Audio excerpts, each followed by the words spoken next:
The car speeds towards the boy. The driver isn't looking. It's too late to stop or swerve, and it's headed straight for him. New York, 1984. A young boy is playing ball in the street on a hot day. He's by himself because his mother doesn't let him play outside when there are other children around. Suddenly, a car comes barreling down the street. The boy doesn't have enough time to run away. He instinctively opens his mouth in surprise, and when he does, the car vanishes into it. Hearing the squeal of brakes from inside the house, the boy's mother comes rushing outside. She's furious. Once he's spit the car back out, she drags him back inside. She locks him in his room before pouring herself another drink. This isn't the first time something like this has happened. The boy's mother makes no secret about the fact that she wishes he'd just let the car hit him. The boy doesn't know why his mother is so horrible to him. Maybe it's because she's afraid of his anomalous abilities, but he's never hurt anyone. He's done tests before with bugs and rats and even a neighbor's cat once or twice. Every time he swallows something, he can always retrieve it later without causing it any damage, even if it's something living. His mother should know this by now, because sometimes when she pulls his arm a little too hard or accidentally slams a door on his foot, he retaliates by spitting a dozen live rats onto the kitchen floor. When he gets a little older, the boy will develop the theory that the real reason she hates him is because he reminds her of his father, who might have had the same powers as him. Not that he could ever confirm that, since his dad skipped town long before he was born. But for right now, he is 8 years old and wishing he could run away from home. He's never seriously entertained the thought, because, anomalous or not, he knows that a kid like him would not make it very far on his own in the Big Apple. Best case scenario, the cops pick him up and drive him straight back home.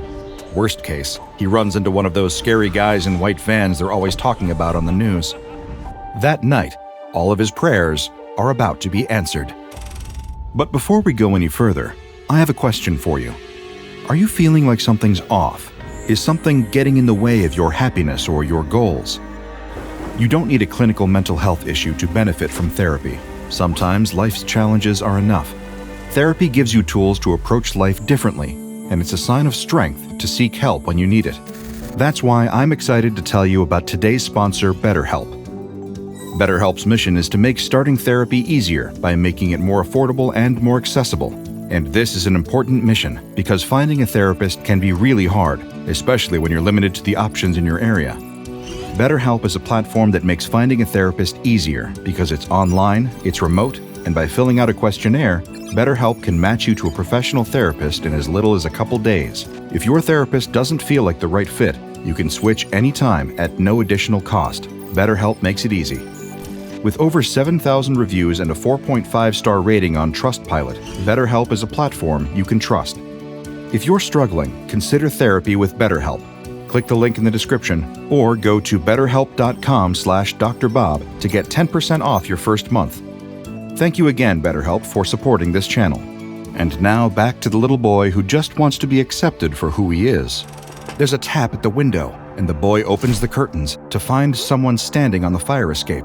It's the silhouette of a man who seems normal at first, but when the boy turns his lights on, he realizes the man's eyes are where his mouth should be, and his mouth is where his eyes should be. Under normal circumstances, this might have been scary, but the boy is thrilled to meet the man with the upside-down face. After all this, he knows he's not the weirdest person on Earth. He asks the man with the upside-down face if he's his dad, because that seemed like a logical thing for him to assume at the time. The man says he isn't, but that the boy can call him Manny, since that's what all his friends call him. Manny says that he heard about the incident with the car and that he's sorry that happened. He asks the boy if he's okay, and the boy just gives him a shrug. He tells Manny about his mom, who's currently passed out in front of the TV down the hall. He tells Manny that she doesn't let him have friends or go outside very often. Manny is very understanding. He says his parents weren't very nice either. It's here that Manny offers the young boy a deal. He tells him that his strange ability makes him special. Freaks deserve to be loved for who they are. They don't belong in boxes. They belong out in the world, where they can make people laugh and scream and throw up. And if the boy comes with him, he can go to a place where everyone else is a freak too, and where his powers can make him a star. The boy doesn't even have to think about it. He immediately agrees. When his mother wakes up at 3 a.m. to turn the TV off, She's in an empty apartment. She never files a missing persons report for her son. The boy is taken to the circus, where he is introduced to both kids and adults with a variety of strange abilities. The circus is a very strange place in general. The cotton candy is jet black, the tents can seemingly travel anywhere, and most of the clowns never take their makeup off, and act more like overexcitable dogs than people. Nonetheless, the boy quickly makes friends. He's trained in performance skills, and as he gets older, he starts to come out of his shell. He had been shy before, but once he starts talking, the other performers find that they can't shut him up. So his new circus family gives him a new name, Motormouth. Motormouth learns clowning from some of the few human clowns in the circus's employ. One of them, Wembley Pinhead, performs in a classic Pierrot costume and takes his career as a clown extremely seriously. He has little patience for the young Motormouth, as he considers being a clown to be a serious and mature performance art. This statement may be the funniest thing he's ever said. Motormouth's other mentor is a grizzled hobo clown called Scruffy McGrubbins. Scruffy is a big man with a deep, gravelly voice who always smells like cigarettes. He's very wise, as clowns go, and always makes sure to share a piece of his wisdom with Motormouth whenever they see each other, whether it's a proverb his great-aunt once told him or setting him straight on rumors he might have heard from the other freaks. One day, Motormouth asks him about a name he's heard around the circus, or at least he assumes it must be a name because it sounds like one. He asks Scruffy who SCP is, and why so many of the freaks are afraid of her. Scruffy assures him that it's all baloney, and that he shouldn't worry about things like that. Other adults at the circus are far less accepting towards the boy as he starts to develop his talents. Manny remains a fixture in his life, and while he's nowhere near as cruel as Motormouth's mother had been, Manny is definitely a believer in tough love. This is to say nothing of Herman Fuller himself, who never lets his performers forget that he sees them all as totally expendable. Motormouth is taught juggling by a man called Scythe, who performs in the circus as a human blockhead. His anomalous ability allows him to be stabbed anywhere without any lasting harm. He's an ill-tempered man who wears a lot of leather and black eye makeup, and Motormouth suspects that maybe he's the way he is because he couldn't cut it as a rock frontman. Scythe doesn't like having to teach Motormouth juggling, but nobody else wanted the job either, so he was stuck with it. But Motormouth is used to having to spend time around adults who resent him, and he's a lot bolder now than when he was 8. Whenever Scythe tries to make him feel bad, he's always ready to strike back with a barb of his own. Even so, he wants Scythe to respect him. One day he suggests that they should try a double act together. Scythe responds by hitting him over the head with a juggling pin. Motormouth's first role in the circus is while he's still a pre-teen. Even though he's learning quickly, he's still lacking the confidence it takes to be a solo act. So initially all he does is act as a human clown car, walking into the ring and letting a dozen or so clowns climb out of his mouth. The performance starts with the ringmaster introducing the clowns, only to be confused when no clowns show up. He scratches his head and asks the audience if they've seen any clowns around. Nobody in the audience says they have. The spotlight moves towards Motormouth, who looks like a perfectly normal young boy, and is waving to get the ringmaster's attention. The ringmaster asks the boy if he's seen any clowns, and he nods. Then the ringmaster asks where they are, and without saying anything, the boy opens his mouth. A small clown does a forward roll into the big top, then another, then another. Each clown is taller than the previous one, with the culminating one being on 6-foot-tall stilts. The clowns run around the big top while the crowd cheers until the ringmaster blows his whistle and they all stand to attention. The ringmaster thanks the young Motormouth for returning the clowns to the circus. As a reward, he gives the boy an oversized rainbow lollipop that, of course, Motormouth swallows in one bite before he takes a bow and runs off. This act entertains the crowds well enough, but Motormouth quickly gets bored of it and starts dreaming of bigger and better things. More than anything, he wants to perform as a juggler.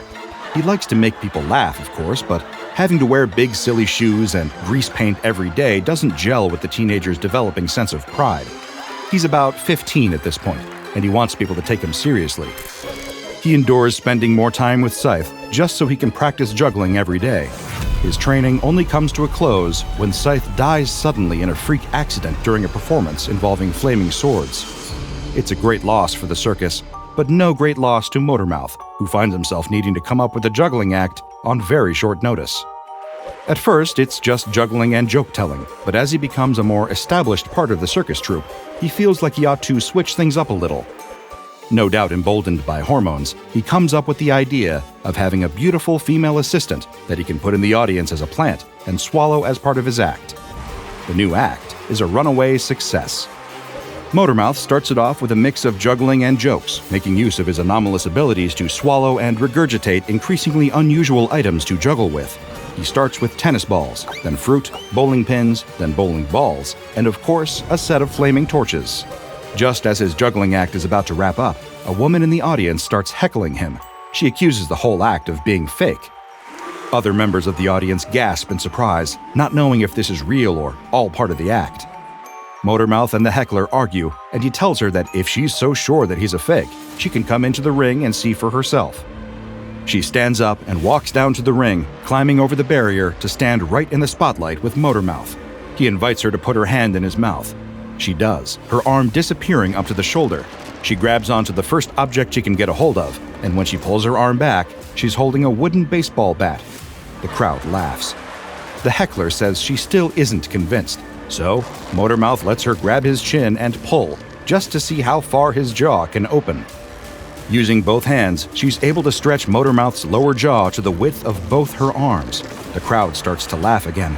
Overcome with curiosity, the heckler sticks her head into Motormouth's mouth, and seemingly without warning, his jaw snaps closed like a rubber band, and the woman disappears. He resumes his juggling routine as if nothing happened, and the crowd erupts into a mix of shocked gasps and hysterical laughter. For the pièce de résistance, after juggling 5 pineapples with a 6th balanced on his head, he spits the woman back out, and the two of them take a bow. During this period, he develops a close relationship with another performer, Theo, an anomalous acrobat who can flip his skin inside out. Theo is a little older than Motormouth, but their bond soon develops into romance. The two performers develop a double act together. Theo does a jump from the high dive and Motormouth catches him in his mouth, but soon they learn what many people have to learn, that workplace romances never endure for long. The two boys break up, and the double act falls apart. Theo stops performing in the big top and moves his act to the sideshow. During Motormouth's time with the circus, a rift starts to form between the ringleader, Herman Fuller, and the man with the upside-down face. Herman knows that his performers have it out for him and becomes increasingly paranoid as a result. Manny calls him out, and in retaliation, Herman ties him up and nearly kills him in front of the entire circus troupe. But instead of making them afraid, as intended, a huge riot breaks out, with every freak, clown, and acrobat banding together to beat Herman Fuller into submission and kick him out of his own circus for good. Manny takes over running the place after that, with one of the clowns, Icky, taking the role of ringmaster. Things are better under Manny and Icky. Motormouth continues to draw crowds to the big top, but it's not too long before something starts to seem a little bit off. Manny isn't himself. He starts losing his temper more often than usual. It's clear to everyone around him that the stress of his new position is starting to wear him down. Every so often, Manny will introduce a new child to the circus troupe. They will have some sort of anomalous ability, and Manny will explain that he rescued them from a neglectful home. Motormouth is sympathetic to these kids, since he can remember when he was in the same boat. He offers to take care of these kids and teach them how to perform. Some of the kids seem overwhelmed or even scared, but Motormouth is always patient. Of course they're frightened. Herman Fuller's circus can be a threatening place for a kid, and most of these kids have come from terrible home lives. One day, a young girl comes to him in tears. Motormouth has been teaching her to juggle, so she feels comfortable going to him. He asks her what's wrong, and she tells him how badly she wants to go home. She isn't an orphan, like Manny had told everyone. Her parents were alive and loved her, and were worried sick, wondering where she'd gone. Hearing this, Motormouth is furious. He goes to Manny and demands an explanation. Manny slaps Motormouth across the face and tells him never to challenge his authority like that again. Manny is doing what he needs to do to keep the circus running, because it's his job to do that by any means necessary. Even though Motormouth tries to tell him that he's being paranoid, he won't listen. Motormouth realizes then that he needs to take the issue into his own hands. He and the young girl form an escape plan. She lets him swallow her and sneak her out of the circus, back to her home where her parents are waiting. It goes off without a hitch, but when Motormouth returns back to the circus, Manny is waiting for him. He's furious. Motormouth wants to tell everyone else what happened, but they've all made up their minds already. Manny has absolute authority here, and if he tells them that Motormouth is trying to sabotage the circus, then they believe him. Just like Herman Fuller had before him, Manny gathers everyone together to watch as he makes an example of him. It hurts him to have to do it, deep down, since he's known Motormouth almost his whole life. But the circus has to come first. Motormouth is locked in a wooden trunk that is locked with chains and labeled with a card reading, "For Essie." So goes the tragic tale of SCP-2094, better known by his nickname, Motormouth. Because if one thing is true out of the many rambling tall tales that SCP-2094 is liable to tell, it's that he has a truly extraordinary mouth. He's since become a permanent resident at Biosite 59, where he's shared the bizarre details of his pre-containment life and his association with the infamous group of interest, Herman Fuller's Circus of the Disquieting, with Foundation researchers. First, there's his anomalous ability, stretching out his jaw and throat to consume solid matter, living or otherwise, of any size. The matter he swallows seems to be transferred to some limitless pocket dimension inside the subject's stomach, where it remains unharmed and suspended. As you've seen in Motormouth's legendary act, he's also able to produce up the things he swallowed intact and alive. Like many so-called freaks, Motormouth was soon inducted into the aforementioned Herman Fuller's Circus of the Disquieting, a sinister and often abusive organization that exploits humanoid anomalies for monetary gain. Despite their mistreatment of him, Motormouth refused to give up any identifying information that could lead to the Foundation, dubbed by members of the circus as Miss SCP Foundation, apprehending other members of the diabolical carnival. In an interview with Foundation researcher Dr. O'Sullivan, he said the following: "I'll tell you right now, the circus life ain't for everyone, but hey, Manny and the gang did the best they could. They put bread in our mouths and pillows under our heads. Yeah, I got a whooping now and again, but what kid doesn't? It's all part of growing up. Kept me in line and manned me up quickly. The folks at the circus loved me like I was one of their own. They never made me feel like being a freak was anything to be hidden or ashamed of. When you're part of a circus family, you look out for one another. You don't just turn around and sell your family out to the SCP Foundation." On the whole, Motormouth has been in high spirits and containment, always quick to perform a trick or crack a joke while under observation. But, like many comedians and entertainers, something darker has shown itself beneath the surface. He wouldn't admit it, but the horrors he's experienced have left a toll on him, resulting in a number of unfortunate incidents. The most severe of which involved Motormouth trying to swallow himself whole, which is, admittedly, a little hard to even picture. He's had closer observation and support since then and has, thankfully, been shown to be improving on the whole. SCP-2094 is contained in a medium-security residential chamber in Biosite 59. Standard PG-class pre-approved luxuries and amenities, essentially what you'd find in a mid-rate chain hotel, on a supervised basis as an incentive to promote cooperation in interviews and experiments. Because of the depression and post-traumatic stress disorder Motormouth experiences in the aftermath of his rough childhood and even rougher adulthood, he's granted regular mental health counseling sessions with Dr. Aniston, the on-site psychiatrist at Biosite 59. He's also been prescribed a course of psychiatric medication to help treat some of his underlying issues. With so many cursed objects, maniacal monsters, and incomprehensible beings interred within the confines of the SCP Foundation, it's easy to forget the plight of anomalies like Motormouth, people whose extraordinary gifts and burdens make them outcasts in society and often end up in the care of an organization famous for being cold and unfeeling. And in the dark of a Foundation containment cell, a little kindness and compassion can go a long way. An elderly woman wakes in the middle of the night to the sounds of chaos just outside. She stumbles out of her bed in her nightgown, carrying a lantern, and rushes to check on the cows in her field. From a distance in the dark, she can see one of the cows lying on its side, dead. Standing over it is a fox, but something is wrong with it. The animal is standing on two legs, using its paw-like hands to tear at the cow's corpse. She drops her lantern and screams. It is the late 1940s, and the world is still reeling from the destruction and devastation of the Second World War. While nations are trying desperately to rebuild and citizens are mourning the fallen, the SCP Foundation has no time to grieve. Anomalous threats don't come to a stop just because the rest of the world is trying to put its collective pieces back together. For the members of the 5th Squad of the Eastern Division of the SCP Foundation, a global tragedy must take a back seat to smaller, localized, and potentially anomalous tragedy in the form of several unusual deaths in Busan, Korea. 3 agents are dispatched to the area and told to investigate while posing as reporters covering the story. When they first arrive, they hear about a troubling eyewitness account that has steered local authorities in the direction of animal attacks. An elderly woman saw something eating one of her cows, a mix between a fox and a human.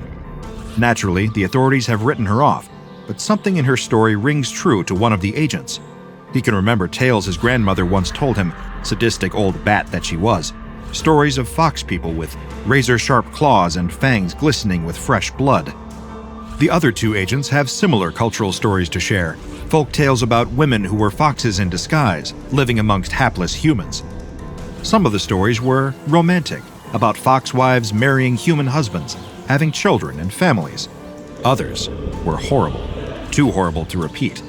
The 3 agents can only hope they haven't stumbled into the latter type of story. But when has a mission from the SCP Foundation ever led to a fairy tale outcome?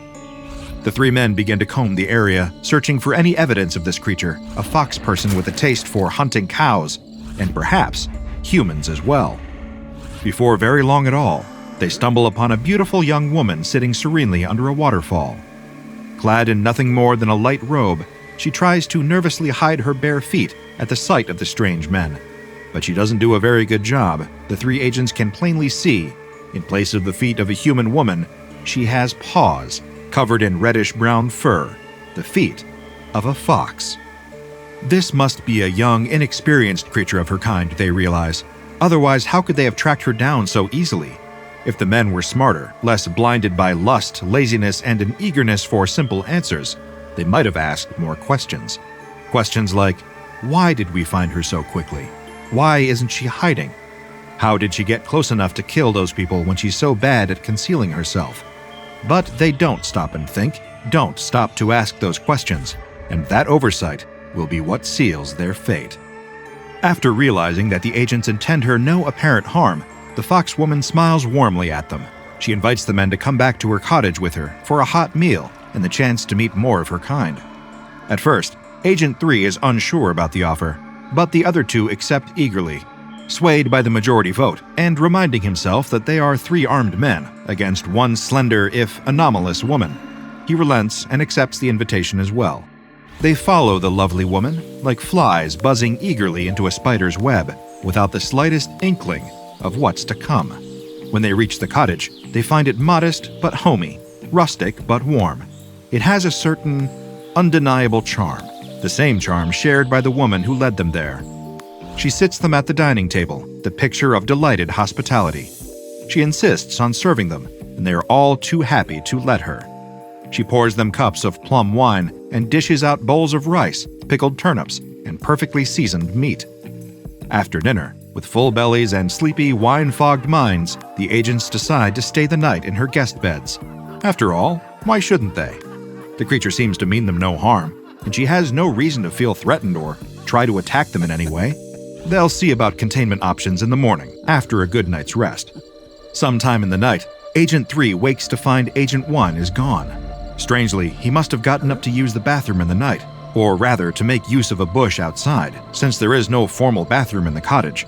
The thought reminds Agent 3 of his own full bladder, and he tiptoes out into the night to relieve himself.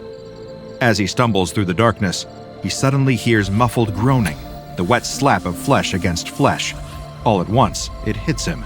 Agent 1 must be out here, and from the sound of it, he isn't alone. Surely he wouldn't, but up ahead, he can make out the silhouettes of Agent 1 and the Foxwoman together. That's a Foundation ethics violation of some kind, it has to be. Agent 3 opens his mouth to say something when Agent 1 suddenly collapses to the ground in front of the Foxwoman. As his eyes adjust to the dark, Agent 3 can see that his fallen friend's shirt is stained with blood, and his throat has been ripped out. In her clawed hand, the Foxwoman holds Agent 1's liver, steaming with body heat in the cool night air. She lifts the organ up, examining it with a hungry glint in her eye. Then she opens her mouth, sticks out her tongue, and swallows the liver in a single gulp. The sight reminds Agent 3 of a snake devouring a mouse, and his stomach turns as disgust, horror, and grief overwhelm his system all at once. He watched as the Foxwoman lowered one extra sharp fingernail, using it like a scalpel, and began to cut at the fallen man's skin. All at once, his legs are able to move again. He sprints back toward the cottage, shaking Agent 2 awake. Agent 3 can't quite get his words together, his thoughts scrambled from the horror he just witnessed, but he manages to get one coherent sentence out. "We need to leave. Now." Before Agent 2 can ask what the hell is going on, Agent 1 walks into the room as if nothing ever happened. Much to Agent 3's shock, the man doesn't have a gaping hole where his liver should be. That's impossible. But wait, his eyes. They're glowing yellow. That's not an SCP Foundation agent. Something is terribly wrong.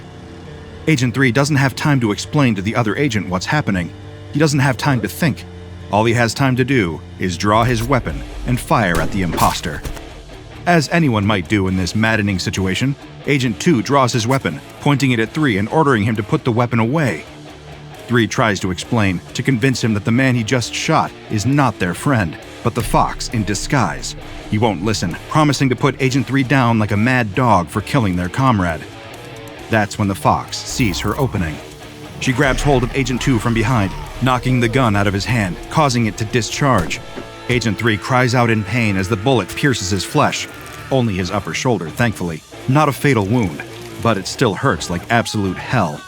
He collapses to the ground from the pain, screaming, while the fox laughs at his misery. It's a truly demonic sound, a loud, high cackle, like nothing he's ever heard before. The sound is too much. He has to get away from it, away from her. Put something between him and this monster. He drags himself into the living room, pulling the rice paper screen door shut. It won't protect him, but at least he doesn't have to look at her. Unfortunately, another horror awaits him there. On the dining table, laid out like a roast pig ready for carving, is another agent, a man he and the others saw at the base of the mountain a day before. But now, his eyes are wide and glassy, his skin pale and lifeless. He spots the empty bowls, and all at once, the sickening truth washes over him. Their dinner. That meat wasn't pork or beef. It was human. And they didn't eat it with rice, but with maggots, crawling over the meat, slippery and white. His stomach can't help but empty itself, and as he heaves onto the floor, he sees a few maggots still alive in the vomit. No time to think about it anymore. No time to sit with the horrors and let them paralyze him. He needs a weapon, and fast. He manages to snap off a piece of a wooden beam, breaking it into a jagged edge. He angles it just right, just in time for the foxwoman to tear through the rice paper door. He jams the jagged edge of the wooden beam into her stomach and makes a run for it. He tears out of the cottage and into the forest, tripping over the rugged landscape and fighting through the agony of his gunshot wound. Suddenly, the sound of running water, a welcome oasis in the dark and the terror. He stumbles onto the riverbank, attempting to wade through the water and cross. But he has too many forces working against him. The pitch-black night, the fear, the pain, the confusion from the blood loss. He slips on the wet rocks, hits his head, and is swept away by the rapids. He floats down the river for at least half a mile before he grabs hold of a branch strong enough to pull himself back out of the water. As he drags himself onto dry land, heaving and gasping, he realizes something. He recognizes where he is. The van is just a few feet away. He has a sudden revelation. Fire. In the stories he heard growing up, fire was always the key to defeating an evil force. He doesn't have the keys, but that doesn't matter. He busts through the window and opens up the back. There it is, a Foundation-issued defoliant projector, better known as a good old-fashioned flamethrower. This should do it, if that evil woman manages to track him down again. As if summoned by his thoughts, there she is, emerging out of the tree line. She smiles at him, eyes gleaming with menace. He raises the flamethrower and prepares to rain down hell on the monster that killed his friends and fed him their flesh. Several days later, a Foundation retrieval team manages to track down Agent 3. They find him with the foxwoman, whom they manage to capture and bring into custody. He is a shadow of himself, pale, sweaty, body fighting off a severe infection. He's quickly taken to a hospital to recuperate. Meanwhile, the Foundation is able to study the foxwoman, who is designated SCP-953, the Polymorphic Humanoid. About SCP-953, a few things are certain. She is a female red fox, approximately 8 kilograms in weight, with a spine that splits around her 26th vertebra into 9 separate tails. She has polymorphic properties and is able to take on various other forms. Most commonly, she takes on the shape of a beautiful Korean woman. Whenever in a human form, however, she does still maintain at least one fox-like characteristic, such as ears, paws, tail, eyes, or mannerisms. If she is able, she will attempt to conceal these elements through various methods of disguise, such as clothing, hats, and hairstyles. In addition to her polymorphic abilities, SCP-953 is observed to possess other supernatural abilities. She has the power of suggestion and telepathy. She can convince others of falsehoods, concealing her nature and the nature of things around her. While the Foundation is discovering this, Agent 3 is busy recovering from his injuries. When he is discharged from the hospital, he sits down for an interview with the Foundation Assistant Director. He lays out the Foundation's plans to terminate the Foxwoman, given her malicious nature and unknown levels of power. Agent 3 vehemently opposes this choice, begging them not to do so. He advises them to contain her, but to be cautious about how they do so. Ordinary methods, he advises, will not be effective. He pleads with the Foundation to consider the creature's nature, saying, "She's spiteful. Every little slight in her eyes, she saves up, and the only way she knows how to repay an insult is death. Chaining her to the wall like an animal, when she gets out, and she will get out, she's going to kill everyone who had the slightest thing to do with it. She won't settle for anything less." He gives suggestions for what the Foundation can do to contain the creature, but above all, insists that she be kept alive. At this point, the interviewer points out that the agent has been visiting SCP-953 in her containment cell. He questions the agent's motives, suggesting he might have Stockholm Syndrome. The agent refuses to consider that possibility. In return, the interviewer has him taken to Site 51 for psychological analysis. The containment procedures are left unchanged. The interviewer includes this note with the transcription of the interview. On a side note, I am appalled by the level of superstition expressed by the agent throughout the course of this interview. I am recommending that his suggestions regarding containment be disregarded for a more scientific approach. We're not old Korean fishwives here. I'm sure we can think of something more effective than dogs and needles. Not long after the interview, SCP-953 escapes from custody, killing several Foundation personnel in the process. They managed to recapture her, but she escaped again, and again, and again. After her 6th escape, the Foundation is unable to track her down. She remains unseen for years, sneaking around under the radar, as the Foundation waits for the inevitable bloodbath that will ensue when she gets bored enough. Years pass, and the date of the annual YIFCon rolls around again. This is of little interest to the Foundation. Why would they be monitoring the goings-on of a small furry convention? Well, maybe they should be, because there is no better place in the world for a foxwoman to pass unnoticed. If anything, with only her ears and tail showing through her human form, she's a bit underdressed compared to the rest of the attendees. A few convention-goers stop to admire the beautiful woman with the reddish-brown fox ears and tail, but most of them don't even give her a second glance. Unfortunately for the convention's attendees, she has far more malicious plans than supporting small businesses by purchasing some art or a body pillow. She passes out cards with her room number on them to various strangers, inviting them to an after-hours party in her room. With her friendly face and gorgeous smile, how could they say no? After all, it's a friendly event, and nothing bad ever happens at YIFCon. When a dozen anthropomorphic animal enthusiasts arrive at SCP-953's room, they find a few bottles of wine and an uneasy atmosphere. Still, they're excited to socialize and thrilled to have been invited to an after-hours party. They don't notice her sliding the deadbolt into place behind them, placing her body between them and their only exit. An hour later, another hotel guest calls the police to alert them to the sounds of horrific screams coming from down the hall. But when the police arrive, they can't hear anything. The place is eerily quiet. As they approach the offending room, they hear the sounds of a respectfully tame party inside, and a beautiful woman answers the door, assuring them that everything is fine. The officers turn and leave without a second thought, and as the victims inside the room continue to scream, the cops can't hear a thing. They don't know it, but they're trapped in her thrall. The next morning, a hotel housekeeper knocks on the door of the ill-fated room. No one answers, and there isn't a Do Not Disturb sign on the door, so she lets herself in. As soon as she opens the door, she regrets it. There, so engrossed in her gleeful bloodlust that she doesn't even notice the intrusion, is SCP-953, surrounded by dozens of corpses. The housekeeper calls 911, but after stuttering out a few words on the situation, a clawed hand grabs hold of her hair and yanks her back inside. The poor housekeeper will never be seen again. Not alive, anyway. Fortunately, it was enough information to alert the Foundation to the situation at hand. Unfortunately, by the time they arrive on the scene, there are over 24 corpses littering the hotel floor. One is stuffed into a mattress, another hanging over a shower curtain rod, one rolled up in a carpet, and another is strewn across a banquet table. Any survivors are brought into Foundation custody and given Class A amnestics to wipe their memories. The convention concludes early, under the cover story of a dangerous gas leak. During the chaos, the Foundation managed to bring SCP-953 into custody.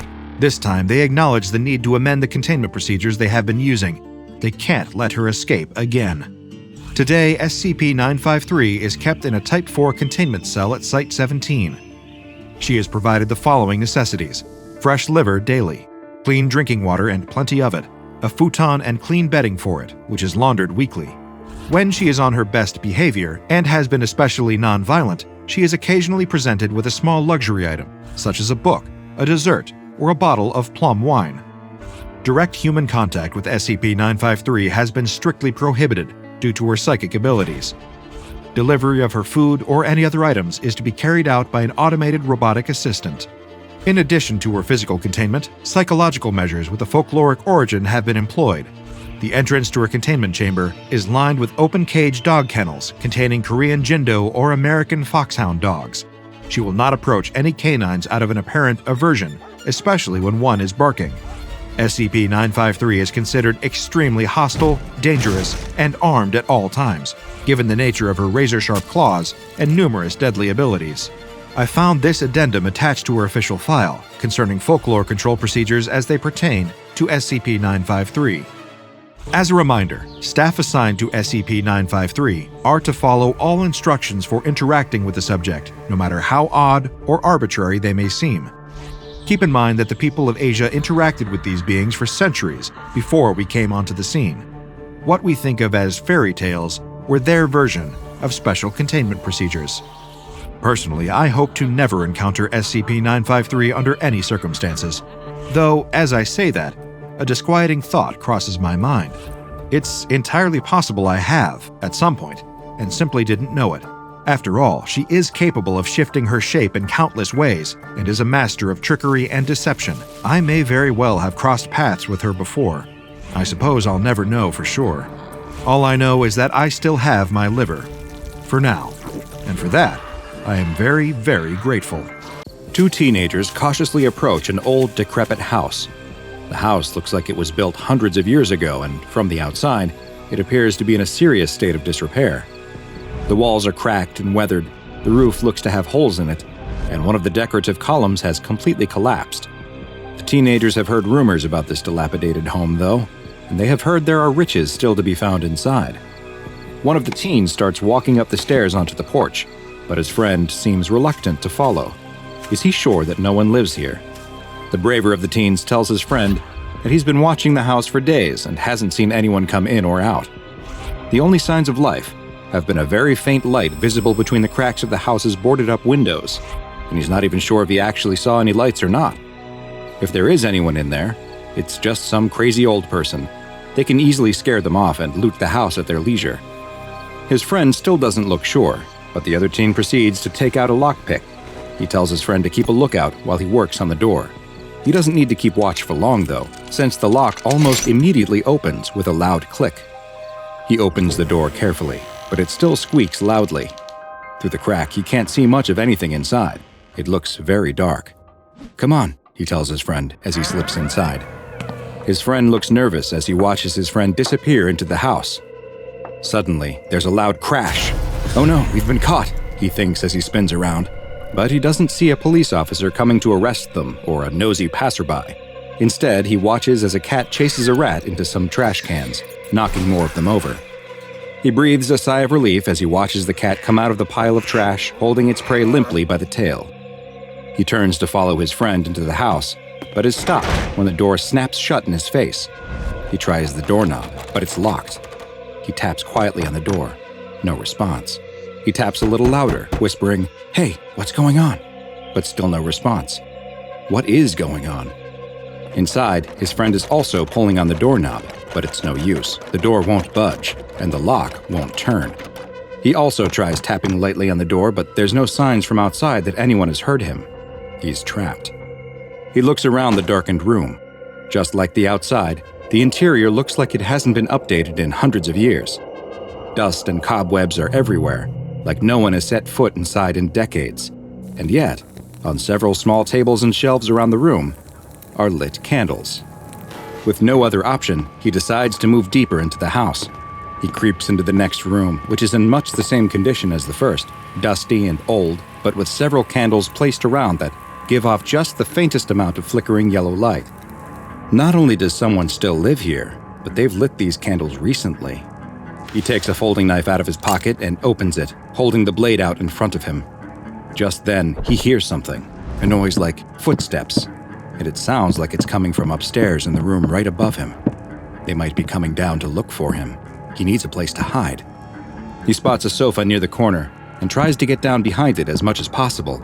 As he grips the edge of the sofa with one hand, he suddenly drops his knife to the floor and uses his now free hand to stifle a scream. He looks at the hand that was just gripping the sofa and sees a long sewing needle plunge deep into his hand. Was this stuck into the couch? He pulls the needle out of his hand. It nearly went all the way through, and holds the bloody wound up to his mouth, trying to stop the flow of blood as he waits and listens. The sound of footsteps finally stop. Whoever is walking around, it doesn't sound like they're coming down the stairs to find him. He has to get out of this house, though. There must be another way out. He picks up his knife and quietly moves to the next room. Once again, it's in the same condition as the last. But wait, what's that in the corner?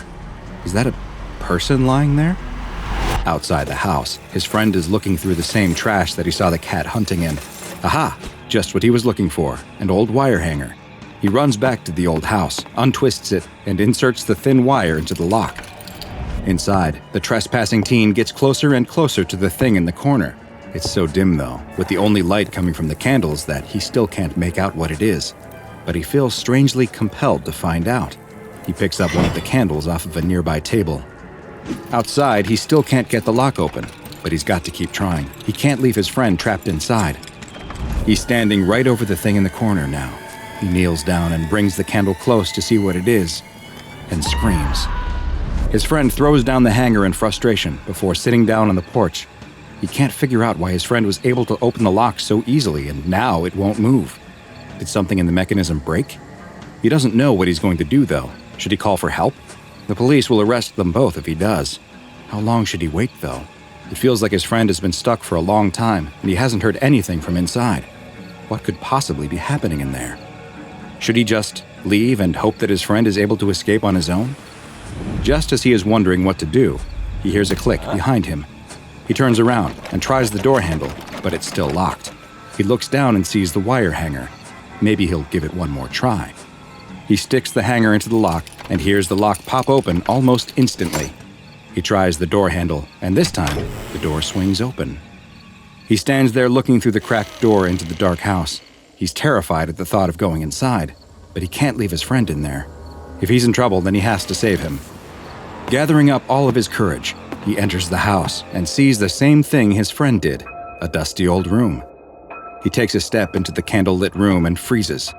There's something in the middle of the room. It's a chair that's turned away from him, but he can see that someone is sitting in it. But wait, is that his friend? "Hey," he calls in a loud whisper, but his friend doesn't respond. "Come on, let's get out of here." Still no response. He starts walking toward his friend, but stops when he hears what sounds like footsteps coming from the room above him. He's got to get his friend and get out of this house. He checks over his shoulder to make sure the door is still open before starting to quietly move towards his friend again. He's close enough that he can reach out and shake his shoulder, but his friend doesn't react. He walks around to the front of the chair and sees his friend. Except it's no longer his friend. Staring back at him are two empty eye sockets. His mouth has been pulled back by stitches of thread into a horrifying permanent grin.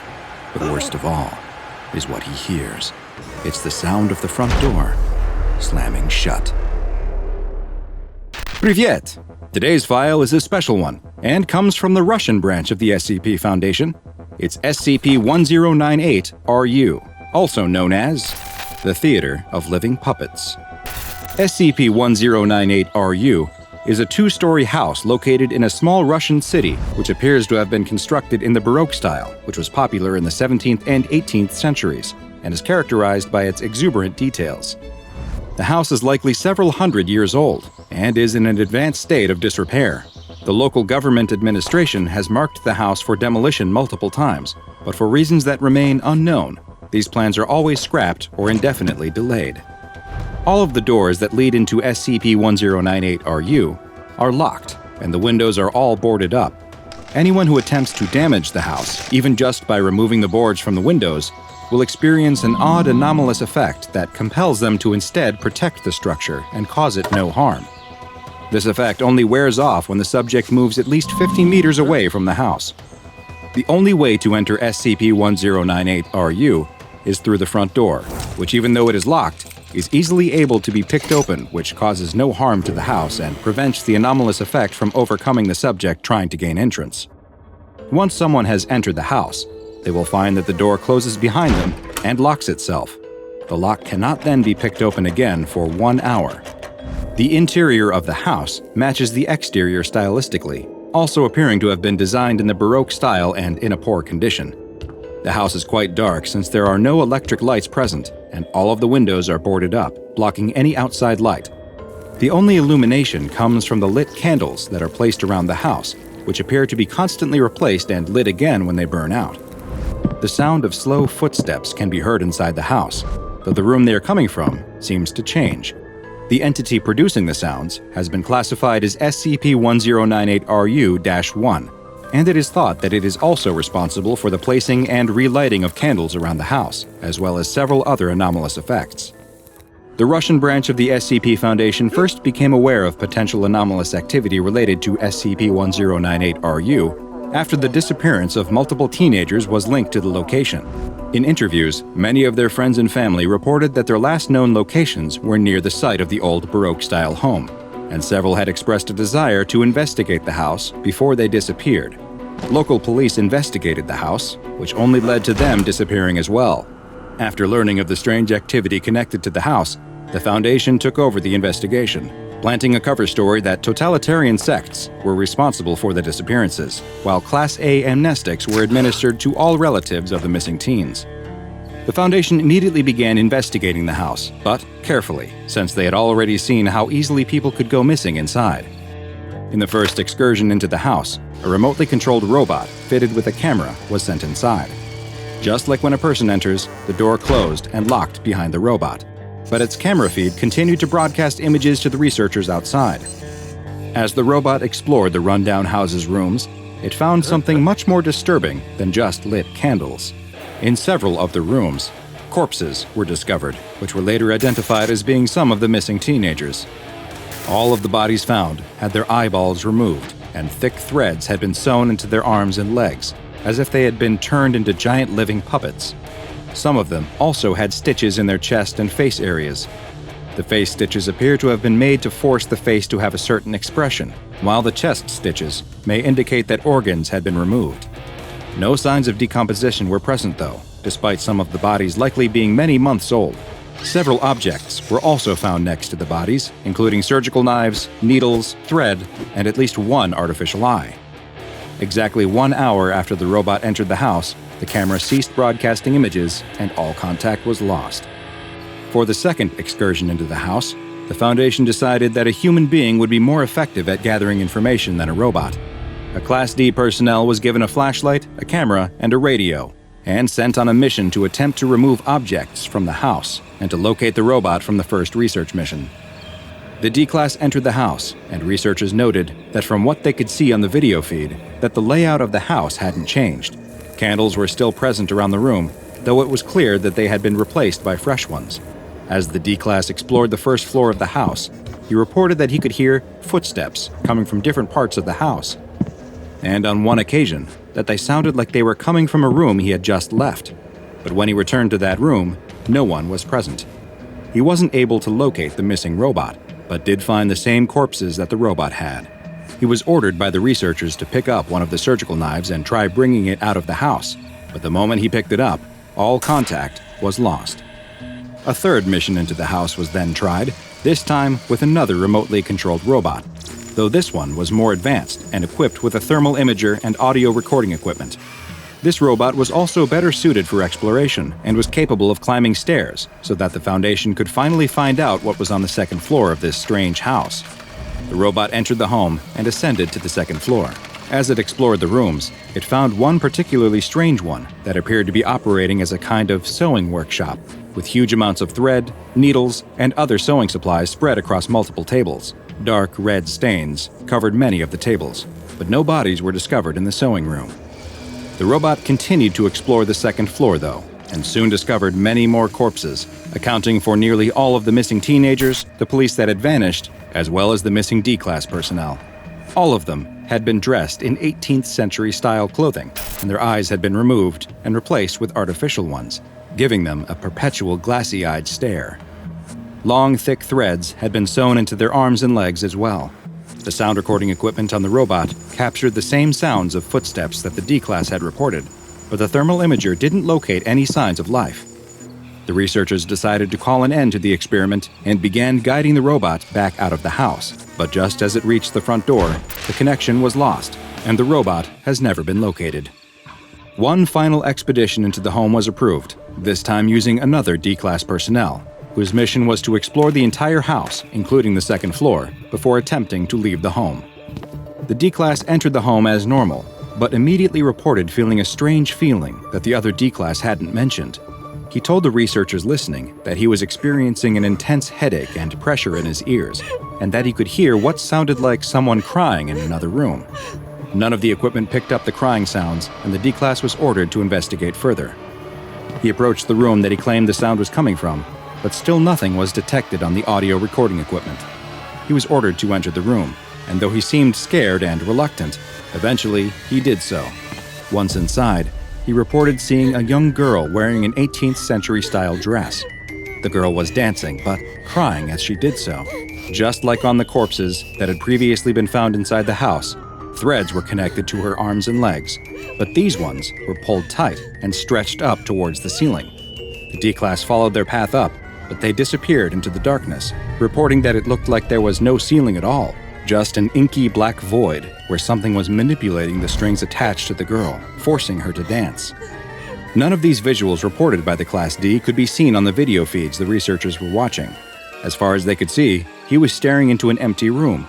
The D-Class was ordered to continue watching this strange recital, though, and after 5 minutes, all of the communication devices ceased working. The video feed was lost too, but the audio continued to record for a few more seconds, during which time a sharp clap noise was heard. The D-Class began screaming as a deep male voice spoke a phrase in Latin, "Et perficiendi sit pretium." The performance must be paid for. No further signs of the D-Class were ever found. SCP-1098-RU has since been fenced off to prevent the general public from being able to enter it. A patrol team of 4 security guards is always on site, and anyone who attempts to gain entry to the house is to be detained, interrogated, and administered Class B amnestics. Additional research into SCP-1098-RU is ongoing, but requires approval from at least 2 members of the O5 Council, and to date, no further expeditions inside this anomaly, which has been given the object class Euclid, have been authorized. It is still unknown who or what exactly the entity inside of SCP-1098-RU is, but it has been designated as SCP-1098-RU-1, and some in the Foundation have taken to calling it by a nickname, the Master of Puppets. It started with a woman. We'll call her Valerie. It doesn't matter whether or not that it's her real name, since her real name is lost, even to herself. Valerie was a young woman, but what many would describe as a very old soul. She'd been to strange places, seen awful things, and gotten in touch with some dangerous people. Like a lot of people with hard lives, Valerie tried to find relief wherever she could, partying, gambling, buying herself expensive things. After all, she was here for a good time, not a long time, and she wanted to eke out any pleasure she could while she was still able. That's how she ended up in the high rollers section of a very exclusive private club in New York City. They had the finest drinks, the most attentive waitstaff, and the strangest entertainment. But that's the kind of exceptional service you can expect from a club run by one of the most powerful and influential clandestine enterprises in the world, Marshall, Carter & Dark Limited. Valerie had no idea who the club's owner was, though. She had come here with a wealthy friend. Well, calling them a friend might be pushing it. She was here with someone she had met earlier that night. But now, as she sipped her drink and played another hand of blackjack, she realized that he was nowhere to be seen. Oh well, she didn't have anybody to please but herself, and the clubs of Marshall, Carter, and Dark can provide plenty of pleasure, as long as you can pay. Valerie's problem was that she didn't have the money to keep living large off of their largesse, and she was about to get a rude awakening as to just how much these mysterious businessmen value their bottom line. If she took a second to think about it, she may have noticed she was out of place among the rest of the clientele, wealthy businessmen and shady moguls in fine suits. What was a girl like her doing in a place like this? Unless, of course, she was here to fulfill another purpose entirely. Eventually, a bill was presented to Valerie. "Oh, this isn't for me," she told the waiter. "My friend is taking care of everything." When she went to motion towards the wealthy man who had brought her here, she realized that he was nowhere to be seen. "I'm afraid the gentleman I believe you're referring to left some time ago," the waiter told her. Valerie was disappointed, but this kind of thing had happened to her before. She reached for her purse. It looked like she'd be paying for herself that night. "All right, how much do I owe you?" she said as she grabbed a handful of chips from her stack. "I'm afraid you might be a little confused," the waiter told her, eyeing what at most could be a couple $100 in casino chips. "Are you not aware of what you're drinking?" Valerie glanced at the bottle of champagne sitting next to her, and then at the other two identical empty bottles sitting next to it. "It's the champagne he ordered," Valerie answered. "Yes," said the waiter, "but that isn't just any champagne." Valerie's eyes began to grow wide as he went on. "Those are from a very rare and very expensive vintage." "How rare?" Valerie nervously asked. "Extremely rare," the waiter told her. "Each bottle you were drinking cost..." It felt like the room suddenly filled with rushing water. The edges of her vision dimmed as a roar filled her ears as she heard the last thing the waiter said. Each bottle she had drank cost $20,000. When Valerie regained her senses, she was being escorted by a group of tall gentlemen in dark business suits into a soundproof back room, where they explained the severity of her situation. As the fear continued to set in, she started to beg. She said that if they just gave her a little more time, she could earn back the money she owed them. The solemn-faced representative explained to her that Marshall, Carter & Dark Limited doesn't operate like that. However, there would be other ways that she could pay back her debt to them, but it would be their way. They gave a brief explanation that providing luxury private clubs to an esteemed clientele was only one part of their enterprise. The other side of their business was even more exclusive. An auction house where truly unique products are sold to the highest bidders. And come to think of it, there was a hole in the market that seemed to be just Valerie's size. All they asked for was for her to spend a period of time in their service, and when the debt was repaid, her life would be hers once more. And there was more to it as well. Although she would have to work for them, time would not actually pass for her during her service. She'd get to keep her youth. It would be as if she'd never worked for them at all, a blink of an eye, and she'd be right back where she was. Valerie took just a moment to consider it. She wasn't sure she believed what these men were telling her, but she'd heard and seen some very strange things in her life. Was this really so hard to believe? And after all, what choice did she have? She didn't have $60,000. So she agreed to repay her debt to Marshall, Carter & Dark and do whatever that entailed. The representatives assured her that all she'd need to do is lay back and relax. They'd take care of the rest. Valerie didn't remember much after that moment, but she awoke in the dark. She couldn't move any part of her body other than her eyes. The next time she saw the light, she remembered being up on stage, looking down at a crowd of people wielding auction paddles, while an animated auctioneer reeled off the many advantages of some product she couldn't see. Certain words and phrases stuck out. "Fully articulated and posable. Warm to the touch. Not a blemish on her. Never talks back. She'll always look you right in the eye." Eventually, someone won, and she was placed back in the darkness. Years went by, being taken in and out of the dark by strangers, wearing different clothes and being referred to by different names, moving only when she was permitted. Little by little, she forgot the person that she once was.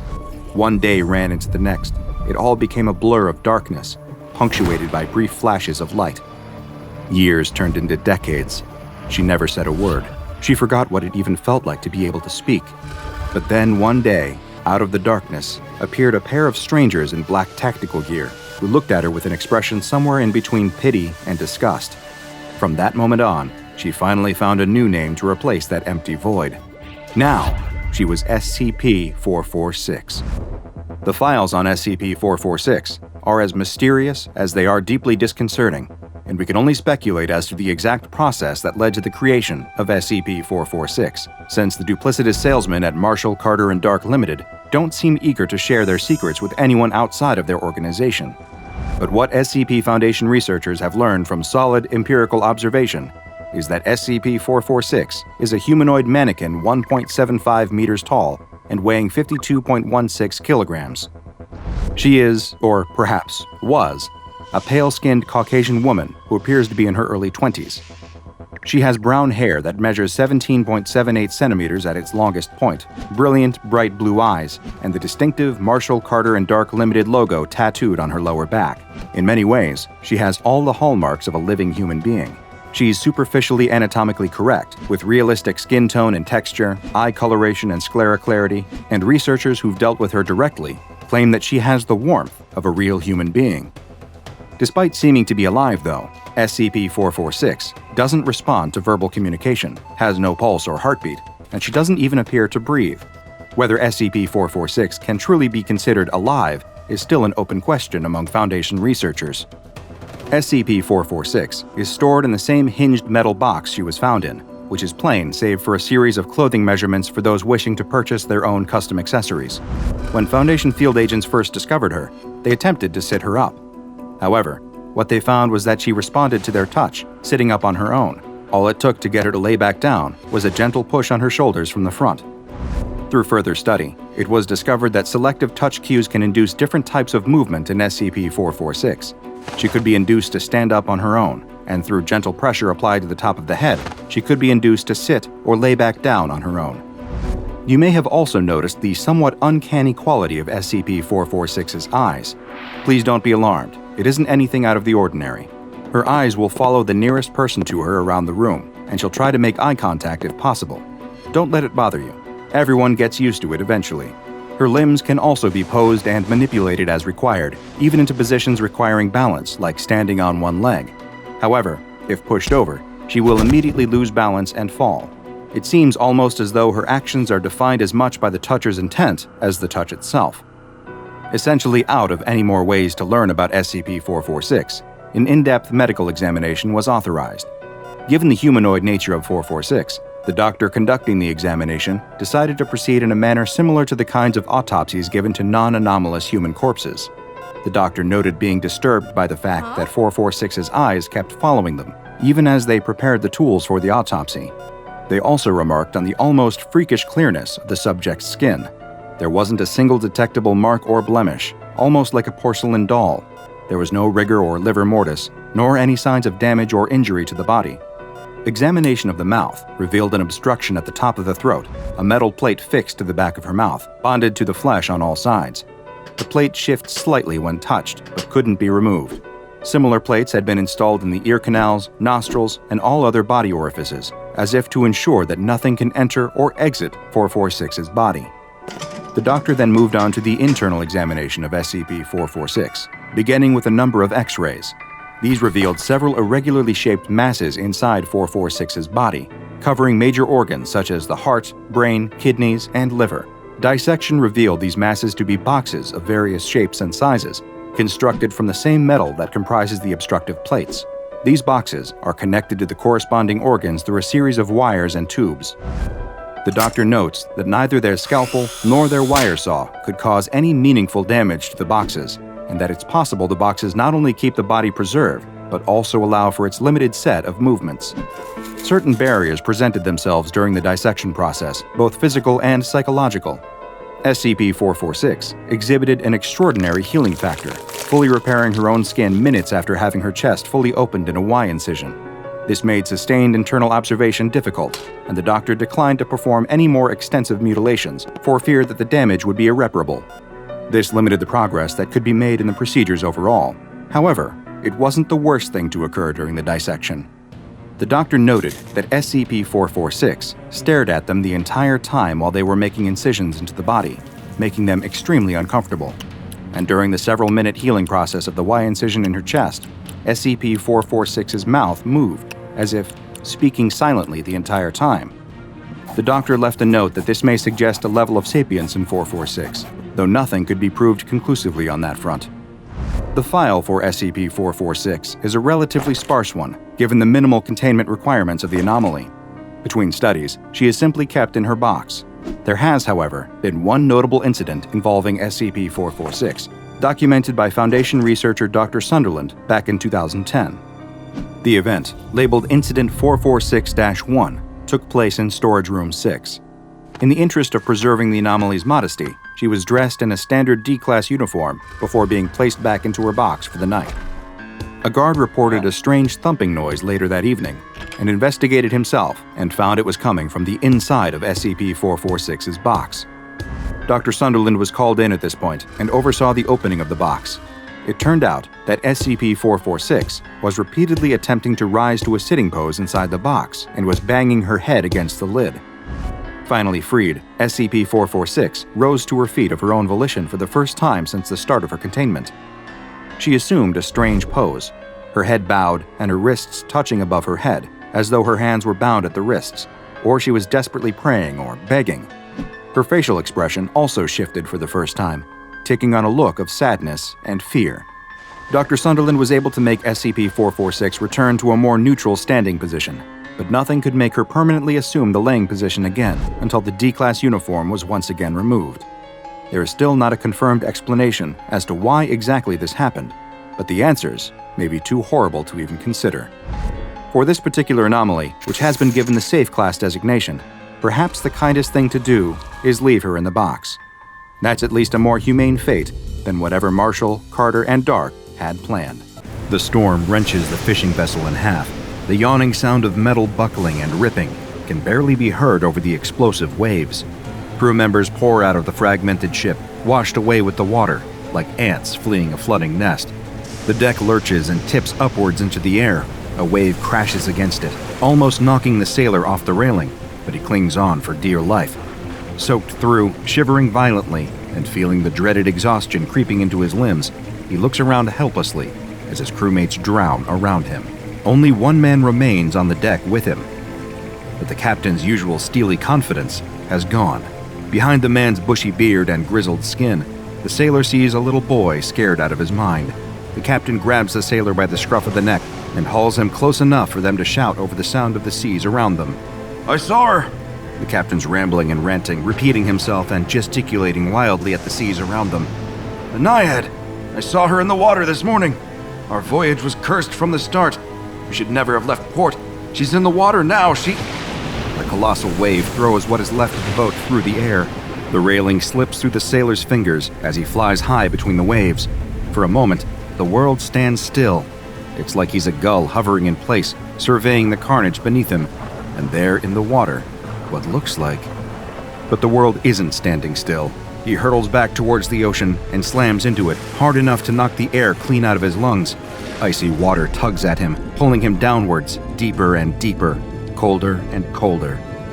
Like arms wrapping around him, dragging him. The sailor wakes with a start. Water laps at his face. What were once hulking waves are now little more than ripples. He spits out a mouthful of sand and shakes his head. His body's trembling violently from the cold, but the warm glow of the sun on his back is already doing its best to help him. How on earth had he survived that? There are groans all around him. Dotted along the beach are his fellow fishermen. He hasn't got the energy to count them, but it doesn't look like all of them. Just ahead of him, further up the beach, sits the captain. Rocking back and forth, trembling, the captain noiselessly points a finger out to sea. Using what little energy he has left, the sailor rolls onto his back to see the silhouette of a woman standing there on the water. No, not a silhouette. The morning sunlight is shining straight through her, as if she's made of nothing but water. She steps delicately across the surface of the water, walking towards the coughing fishermen who have all seen her by now. There's a delicacy to how she walks, tiptoeing gently on the rippling water, as if scared of disturbing it even slightly. The light dances and glitters on her skin like it does across the ocean. No, not skin.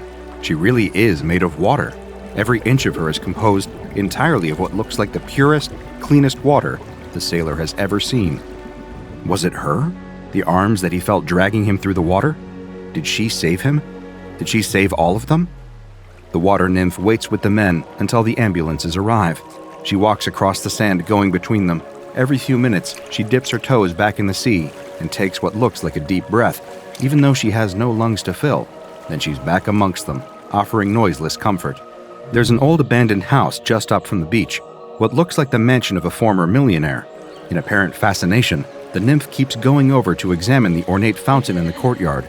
Even in a state of disrepair, the fountain is stunning. She lowers herself gently into the water and disappears under the surface, just as the first ambulance rounds the corner. As the paramedics wrap the foil blanket around the sailor and walk him to the vehicle, he catches the nymph poking her head out of the surface of the fountain's water. He's not the only one to see. Tucked just out of sight near the tree line is a nondescript black sedan with a group of men sitting inside. One of them takes a photograph of the water woman in the fountain, while another talks urgently over the phone. The sailor has barely been in the back of the ambulance for 2 minutes before one of the men from the car approaches him. The man holds an expensive-looking watch in his hand. "Excuse me, sir, does this belong to you?" The sailor sits up suspiciously. He's about to open his mouth to refute the man when the needle penetrates his thigh and the amnestic fills his bloodstream. By the time the sailor arrives at the hospital, all his memories of the previous 24 hours have slipped away into the abyss. The containment team is at work in less than 6 hours, while a group of agents, dressed in scrubs, follow the ambulances to the hospital to ensure all accounts of the ship's crash have been entirely erased. Another team sets to work, cordoning off the beach. A tourist family, excited about their day at the beach, argue with the disguised agents cordoning off the road. "I'm sorry, ma'am, but there's nothing we can do. A shark sighting is a shark sighting. We just can't risk it today." Meanwhile, a steady stream of construction vehicles rumbles past, followed by a large Home Depot truck. They all pull up outside the mansion, where a team of agents has the fountain surrounded. Tasers and cattle prods at the ready, they grip their weapons at even the slightest ripple of water. Excavators get to work quickly, drilling at the ground around the fountain and cracking through the paving stones. And before anyone nearby has any clue of what's happening, the fountain has been removed, loaded into the back of the watertight fake Home Depot truck, and has disappeared over the horizon. The water nymph refuses to poke her head out of the water the whole way. The world around her is dark and dry. It shakes and rumbles for hours. The beautiful fountain she'd climbed into just a few hours earlier now feels tiny. There's barely enough water in here for her to swim in a circle. She'd always observed these strange-looking vehicles from a distance, lifting her eyes up above the waves for a few minutes to watch them crawling along the dark roads with their 18 wheels. She'd always wondered what was inside all of them, with their colorful paints and strange names. At least she now has some idea of what Home Depot does. Part of their business model evidently involves kidnapping. To stop the panic rising up too high in her chest, the water nymph focuses on stilling the water in the fountain. All of the bumps and turns in the road, she focuses all her energy on holding all the water in place and keeping it level. If the water around her is still, maybe she won't feel so scared. It isn't really working. But at least her precious little amount of fresh water isn't spilling out all over the watertight inside of the container. She's just about convinced herself that she's used to her cage when it suddenly stops. The rumble sound cuts out, the shaking stops, and voices somewhere outside discuss what to do with her, saying words like containment protocol, initial testing, and security measures. The water nymph dips her head back below the surface of the water as the rear doors open. She's going to make the most of this. That's what she's decided. Having spent all her life underwater, observing the humans from afar, she'd always dreamed of one day meeting one. There had been moments, sure, times when she'd wave at a child on the deck of a ferry or guide a ship through the fog, but up close? Never. They look funny, these people. When you see them up close, they're such strange colors, so fleshy and hairy. It's bizarre not being able to see through them. How are they supposed to swim? These humans in particular are even more strange than the others. Dressed in long white coats, always walking around with clipboards and strange little devices that light up and make sounds when they poke them. She wonders if they get sick of having their legs stuck to the ground all the time. What if they see something interesting floating above them? They can't just swim upwards. They need to get on one of those plane things. This will be fun, getting to meet real people for the first time. She keeps telling herself that because if she doesn't, it all becomes too scary. They haven't put her back in the sea, a river, or even a pool. They've just kept her in her fountain. It sits right in the middle of a brightly lit chamber. 4 white walls, a white ceiling, and a white floor. 1 white door. The lights are always on, the temperature always the same. For days and days, she just sits in her fountain, alone. Occasionally, one of the humans will come in wearing a big rubber suit. They look totally ridiculous. Taking big, slow steps, they'll approach her fountain. The first time, she jumped up out of the water to greet the human, doing her best to wave like she's seen them do to each other. But the human immediately turned around and ran back out of the chamber. So next time, she was slow and gentle, raising both her hands innocently and letting the human approach without doing anything. The human lowered some kind of glass container into the water in her fountain and took some of the water away. He must have been thirsty. She's seen the humans get like that sometimes. How they're not thirsty all the time, she has no clue. It doesn't look like there's a drop of water anywhere in them, except for their eyes. She tries to catch the human's eye as he leaves, but he just walks straight out of her chamber, carrying away the little container of water. But this time, she has an idea. She waits patiently for a few days, waiting for another one of the humans to come and see her. It's hard to tell how much time has passed because it's always sunny in here, but it must have been a few days by now. Sure enough, the door opens, and a human in another big rubber costume comes in. She rises out of the water slowly so as not to scare them and lets her form melt and shift. Feeling her body flow into a different shape, she does her best to copy the human's big rubber suit. She's practiced this for years in the sea, copying the shapes of different humans she sees. The human stops walking and stares at her. She tries to wave again. The human waves back. Success! For almost a minute, they stand there waving at each other. She knows this is longer than most humans would wave at each other, but it's just so exciting she can't help herself. Maybe this will be her first friend. Imagine that, having a human friend. The human takes a hesitant step towards her. This is her chance. Lifting herself up and out of the water, the nymph steps out of her fountain for the first time. She pauses, careful not to spook the human. They do scare very easily, but this time, he stays. Better than that, he takes another step towards her, then another until they're within touching distance. She can feel the water beating in her chest, pumping excitedly through her body. The human has another one of those glass containers in its hand. It raises the container up slowly for her to look at. She leans in to see why this strange little creature is showing her a piece of glass. She's seen these 1,000 times before in the seas. There's glass and plastic everywhere for her to look at. What's so special about this one? The human takes a swipe at her. The glass container strikes the side of her head and extracts a chunk of water. She staggers away, hands raised in fear. What had she done wrong? Why did the human do that to her? She feels faint. Her head swims and not in the usual pleasant way. Her body works hard to redistribute all the water around her body, rebuilding that part of herself in a split second, but it doesn't stop the pain or the sudden wave of tiredness. She stumbles back into the fountain and plunges beneath the surface, letting the water merge with her body again. But the surface of the fountain isn't still. It trembles and shakes as she lies at the bottom in fear. Why had the human done that to her? By the time she has the courage to peek out of the water again, the human is gone. The lights in the ceiling seem brighter than ever. The next day is the first time she really misses the sea. She would race from coast to coast, feeling herself getting dragged along in the ocean gyres as she flowed between continents. She would study the rainbow colors of the Great Barrier Reef before catching a current to Venice or Jamaica. She'd hug the bottom of cruise ships and dance in and out of the propellers on the backs of cargo ships. But here, in her cell, all she can do is swim around her fountain, round and round in circles. That is, until the humans return. 3 of them come into her room, each carrying strange long objects. She's not sure she's seen those things before and is desperate for a closer look. But after what happened with the glass the other day, it doesn't seem like a good idea. She still hasn't worked out what she did wrong there, but clearly the human was not happy with her for some reason. Best to be very gentle with them for the time being, until they're proper friends. The 3 humans have a box with them, full of water. She's so excited to see it, she leaps straight out of the fountain before realizing she needs to be careful. Patiently as she can, she approaches the box and touches it. The humans nod encouragingly. Her excitement overwhelms her, and she dives right in.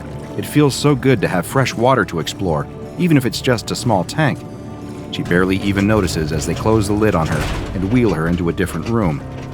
A glass wall lines the edge of this new chamber. Funny little humans in white coats stand behind it, making notes. She climbs out of her little tank and waves at them. It's a smaller room than her normal one. Why have they brought her in here? A slamming noise behind her makes her jump, and she spins around to see the 3 humans have wheeled away her little tanks on wheels, leaving her alone in the room. She looks around with a little anxiety. There's nowhere to swim in here. Have they made a mistake? She can't be here without water. Doing her best to copy human movements, she tries to mime to the people behind the glass that she needs her water. They don't seem to understand her, just start scribbling even more things on their clipboards. It's warm in here. Warm and dry. This isn't good. In no time at all, she can feel herself drying out. An hour goes by, then another. She's never been out of the water for this long. What are they doing? Don't they understand what she is? Her head starts to feel faint. She slumps down on the floor and turns herself into a ball. Shaped like this, hopefully, she won't be evaporating so fast. Then they'll give her the water back. For hours she sits in a ball, waiting, until mercifully, her little tank on wheels returns, and she's taken back to her fountain.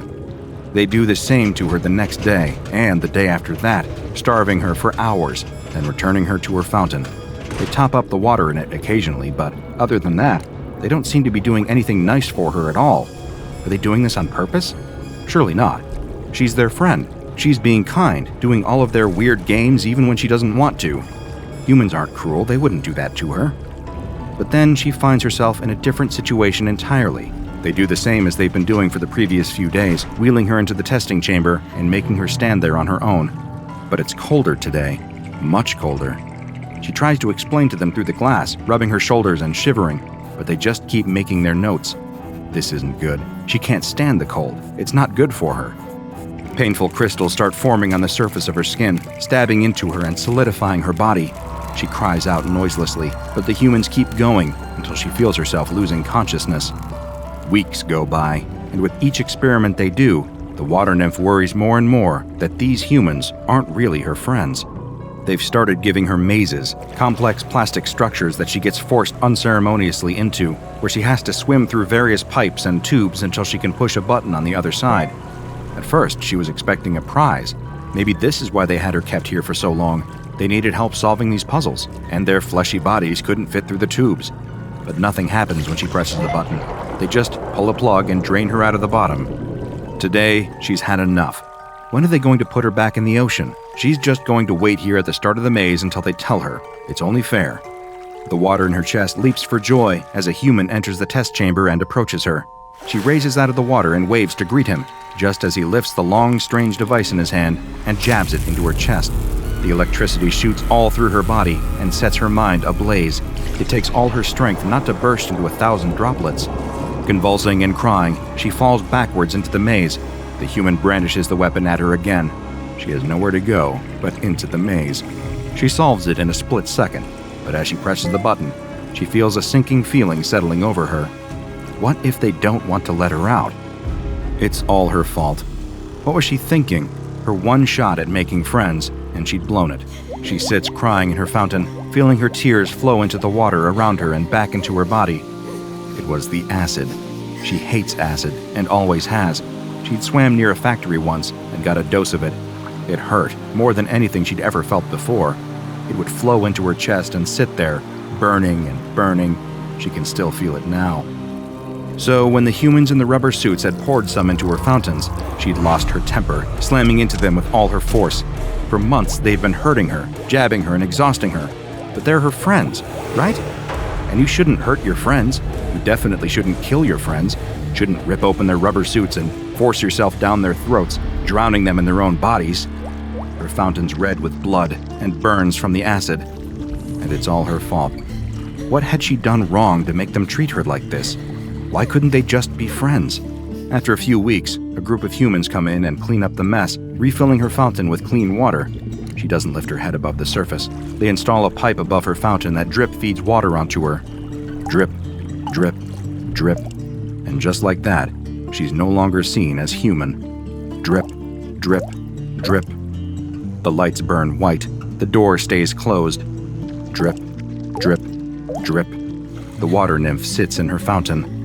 Drip, drip, drip. After a year, she stops crying. A year after that, she gives up on thinking, too. 3 years of near silence pass, with only the sound of dripping water from the pipe, until the door to her chamber opens. Something flutters in her chest. She lifts her head out of the water. A friend? Hello everyone, Dr. Bob here. I know you're not used to seeing me here at the start of videos, but that's because today we have an extremely pressing matter to attend to, one that cuts to the deepest core of one of the SCP Foundation's deadliest contained anomalies, SCP-096, the Shy Guy. It's a creature that needs no introduction because it probably haunts all of your nightmares already. Close your eyes and picture it in your mind's eye, that gaunt face with the slack jaw and the lifeless white eyes. The face you hope never to see as long as you live. The pale skin pulled tight against bone, those impossibly long, gangly limbs. It sits there in its airtight containment cube, covering its face and quietly sobbing, always sobbing, as though cursing something beyond even its own understanding. Perhaps, when thinking about SCP-096, you feel a pang of sympathy mixed with the terror. After all, this anomaly is no sadist. Why would a sadist cry as it kills, like SCP-096 does? You're not alone in asking this question. I've spent many a night poring over classified files with an ever-freshening pot of coffee, trying to piece together the answers. SCP-096 is considered one of the most dangerous Euclid-class creatures in containment, and yet, so little about it is known, beyond its capability to do great harm whenever someone is unlucky enough to see its face and send it into its rage state. How did this happen? It's a question for the curious, like you or me, and after months of strenuous research, I believe I may have an answer. Whether you choose to believe it is up to you.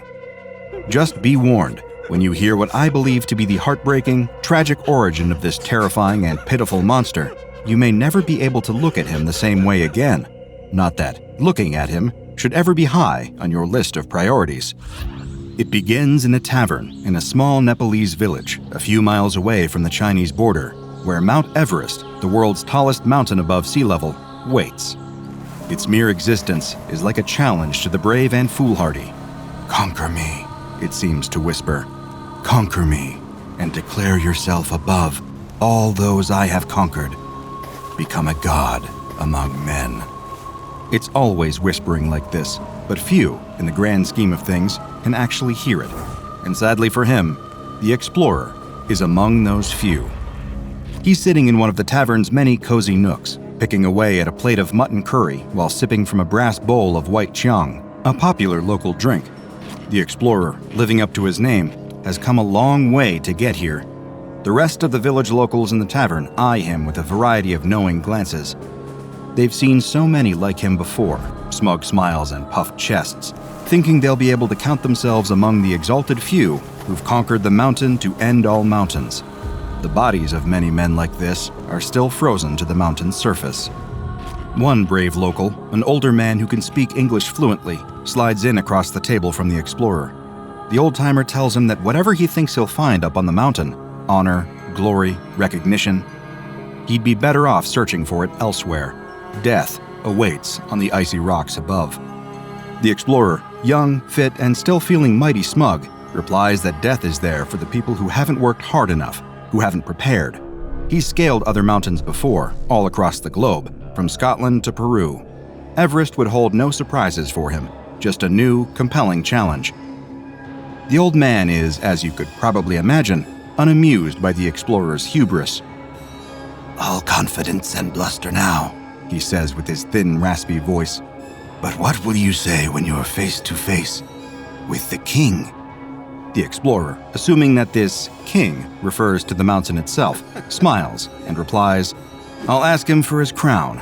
With that, the old man leaves, content that he at least tried to dissuade the explorer from going on this doomed journey. If nothing else, his conscience would be clear now. He had done all that he possibly could.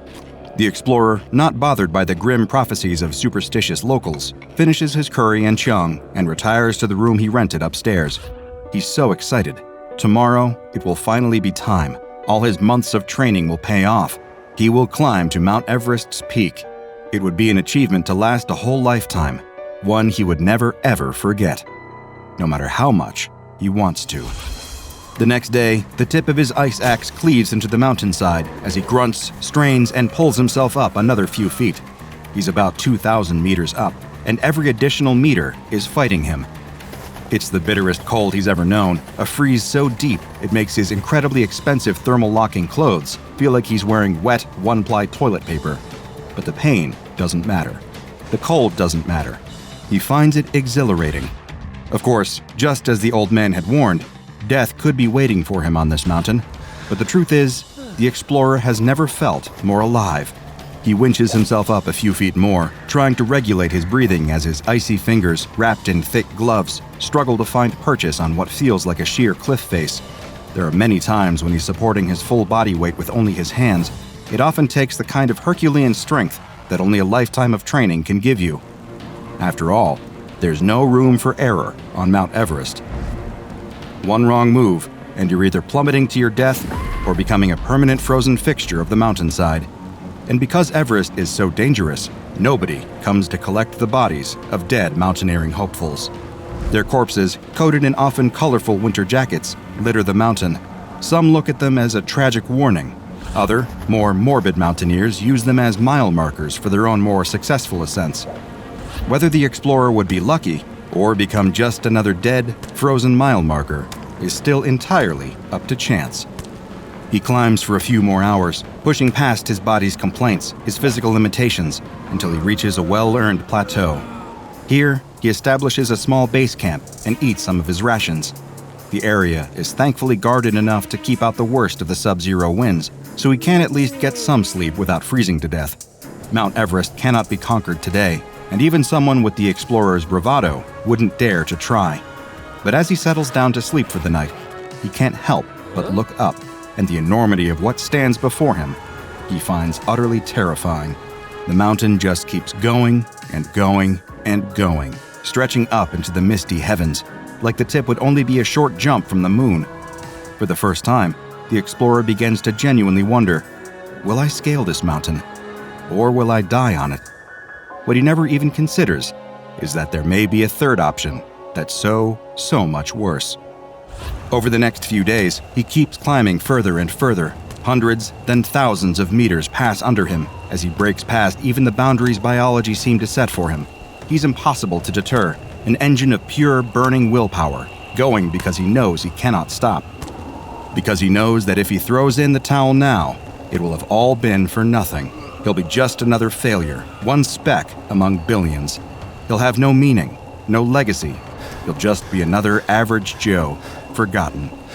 And that honestly scares him even more than the prospect of freezing to death up here. Eventually, even though it costs him almost everything to do it, he reaches 8,000 meters, an area known as the Death Zone, where it's believed to be impossible for humans to acclimate. This is the thin, rarefied air that few have been permitted to breathe, and he's seen so many brightly colored mile markers on the way to here. The ground is slippery, and the air chews into the explorer's skin, but he knows he's made it this far. Less than 1,000 meters from the peak now, he has almost conquered the mountain. So you can only imagine how surprised he feels when he sees another mountaineer walking down the side of the mountain towards him with an eerie kind of casualness. He's wearing standard mountain climbing gear, including white thermal pants and a hooded coat, zipped up to the chin. The explorer can't make out the stranger's face beyond the pair of thick, black goggles he's wearing over his eyes.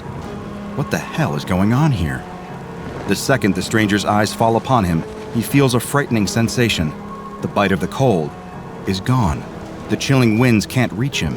Instead, he feels warm, cozy, and content, like he's sitting in front of a warm fire in a well-insulated log cabin. In any other circumstance, these sensations might be welcomed, but a seasoned mountaineer knows that this is actually one of the worst things you can feel.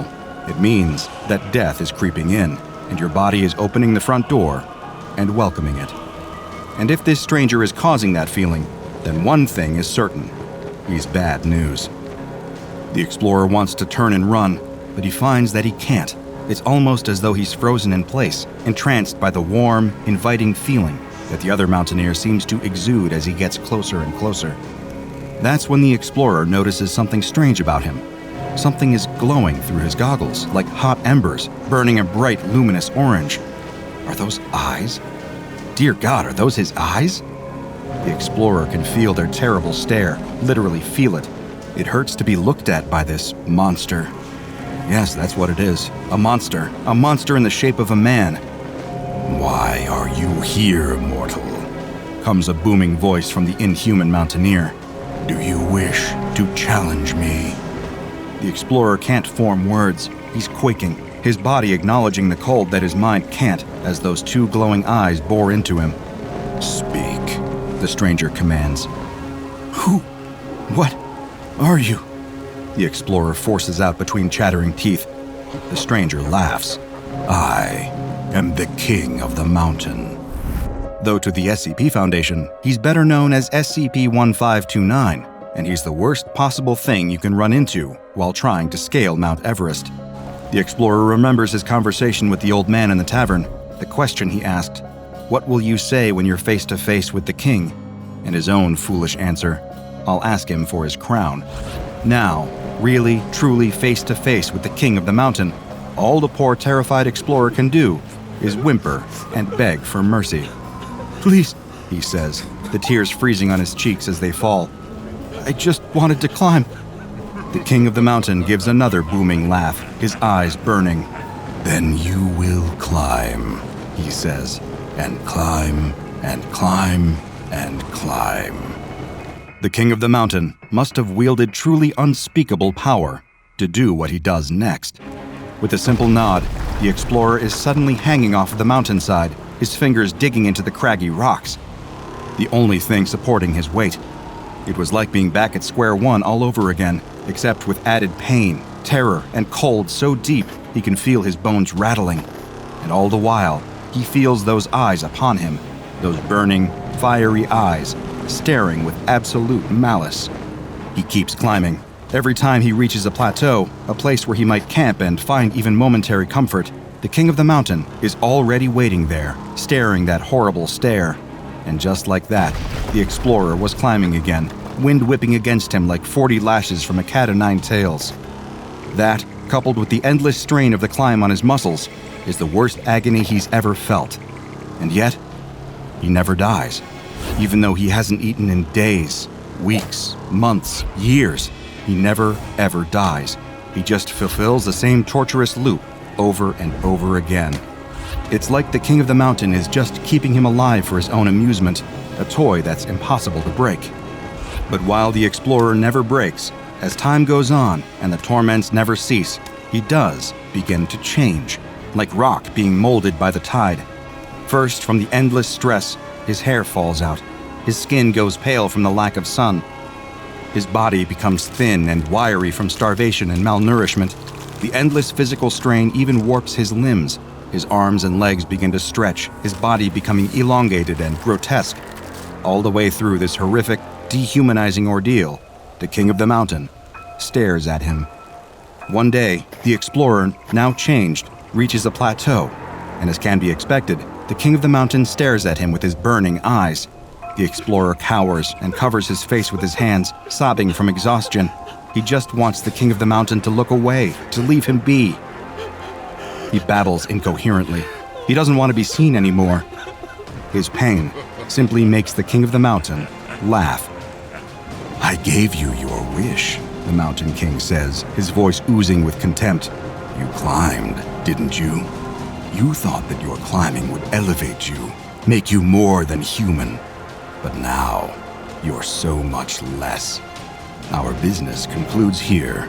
I'm tired of playing with you." And with that, the king is gone. The explorer is alone, stranded among the snow and the whipping winds of the death zone, but very much alive. He's finally able to go. At long last, after what felt like an eternity, he's escaped. When the explorer arrives in the village again, he's not the explorer at all. It's been years since he went missing on the mountain. The old man who had warned him not to go up onto Mount Everest had passed peacefully in the interim. The other members of his small village would not be afforded the same luxury. Instead, the explorer stumbled back through the village limits, still covering his face. The only sounds he can hear are the wailing wind and his own pitiful sobbing. Everything hurts. He's so terribly afraid. He needs somebody to help him. Why will nobody help him? The sun begins to rise, and the village shakes itself awake. People leave their homes to go about their daily tasks. None of them are expecting to see a monster loping through their streets, a pale, gangling monstrosity, stretched and hairless. It engenders a mix of fear and curiosity as it stumbles around, audibly sobbing with a loud, warped voice. It's like nothing any of them have ever seen before, like something out of a myth or a folk tale. But for the monster that was once the explorer, it's so much worse. At first, he thinks that the villagers might be there to help him, but then he sees their eyes, that same intense, burning fire pit orange as the king of the mountain, that same horrible gaze that the explorer thought he'd escaped when he'd left the mountain, the gaze that meant pain, torment, and madness. Even when he tries to cover his face, when he wails at them to go away in words that make sense to no one but him, he can still feel those terrible eyes on him. Is he still on the mountain? Is he still at the mercy of the Mountain King? Are these all just illusions or projections, another awful trick? What did he ever do to deserve this kind of torment? Was the crime of wanting to climb a damn mountain worth this kind of everlasting suffering? Did it earn him the gaze of all these monstrous eyes? The explorer begins to feel his anguish being replaced by another feeling, rapidly rising rage, the kind of pure, blistering hatred that inexorably leads to one result: violence. First, he screams, then they scream, and finally, the killing begins. The creature that had once been the explorer leaves no stone unturned. Even when they try to run away, he still feels their eyes on him. He needs to kill them all, to annihilate them quickly, leave no trace. It's the only way he can feel anything close to at peace again. It becomes a kind of terrible chain reaction. The sound of the horrors going on in the street only entices more to come outside and see what's going on, to look at the creature causing all this carnage, to see its face. They have no idea that this very action is dooming them. And within the hour, the village is empty, save for one creature, the creature that had once been the explorer, now just afraid, confused, and alone. He will always be alone. The anomaly that will soon be known as SCP-096 simply bows its head and weeps. A man opens his mouth to bite a hot dog and suddenly freezes. His eyes widen, and the hot dog drops from his hand, falling to the ground. Ahead, a stampede of people is running toward him, screaming, crying out for help. Behind them, a man walks at an ordinary, casual pace, but something is off. His eyes have a glazed, unfocused look to them, and he keeps shoveling random items into his open mouth, swallowing them down. He eats a clipboard and pen, a discarded shoe, and as the first man watches in horror, the very hungry man grabs the ankle of a fallen member of the crowd and pulls him into his mouth, devouring him. The first man turns to run for his life, only to be knocked to the ground by the rest of the crowd, trying to escape. He struggles to climb back to his feet, and a hand reaches out to take his. When he makes it to his feet, he looks up and sees the hungry man pulling him in, mouth stretching open wide. The sky is a perfect, cloudless blue. The air is warm from the unbroken sunlight, but cooled to the perfect temperature by a gentle breeze. And there is a sense of electricity, excitement, and competition in the air. Throngs of people have gathered together in a makeshift arena, piled into plastic chairs and swarming around concession stands, all training their eyes on the arena's center. What are they here for? Some sort of Olympic Games? A baseball tournament? A horse race? No, it's something greater, something meatier. It is the annual Midsummer Hot Dog Eating Contest, and locals and tourists alike are coming together to see just who can cram the most pork or beef hot dogs and buns down their gullets in front of a roaring crowd. The announcer makes his way to the front of the arena, standing with his arms wide in front of the long table behind him. As he calls out the names of this year's contestants, they file in, each taking his place behind the table. There is the previous year's champion, a burly man with a bushy beard and twinkling eyes, and there is this year's surprise competitor, a skinny 19-year-old college student with a hungry grin. Then there are the lesser-known contestants, a local father who signed up after making a joke with his daughter, an uncle who scrawled his name on the sign-up sheet after a few too many drinks, a recently retired man checking off another item on his golden years bucket list. All have come to the event today with full hearts and empty stomachs, ready to see who the year's victor will be. The announcer riles up the crowd, encouraging them to cheer as loudly as possible to spur on their chosen competitor. All the while, staff are carrying out trays piled high with hot dogs, more hot dogs than most people see in a year, except for the people who just really, really love hot dogs. each contestant receives a tray of hot dogs, a bucket of water, and an additional empty bucket, just in case, well, you get the idea. With the supplies and competitors all in place, it is time to begin the countdown. The announcer holds up his favorite air horn and calls out, 3, 2, 1, eat! At the sound of the air horn's blast, the men leap into action, seizing hot dogs from plates and each engaging in their unique competitive eating technique. The previous year's champion employs the method of famous hot dog eating champion Joey Chestnut, dunking his entire hot dog sloppily into his water, then swallowing it as quickly as possible. The new challenger, on the other hand, employs the Solomon method, named for King Solomon. Much like the fabled king suggested doing with a stolen infant, eaters using the Solomon method break the focus of their feasting in half before polishing it off.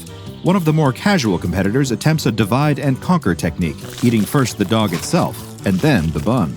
Others employ no specific technique at all, attempting to devour the stack of hot dogs before them, using the same classic eating style they might employ at a family barbecue.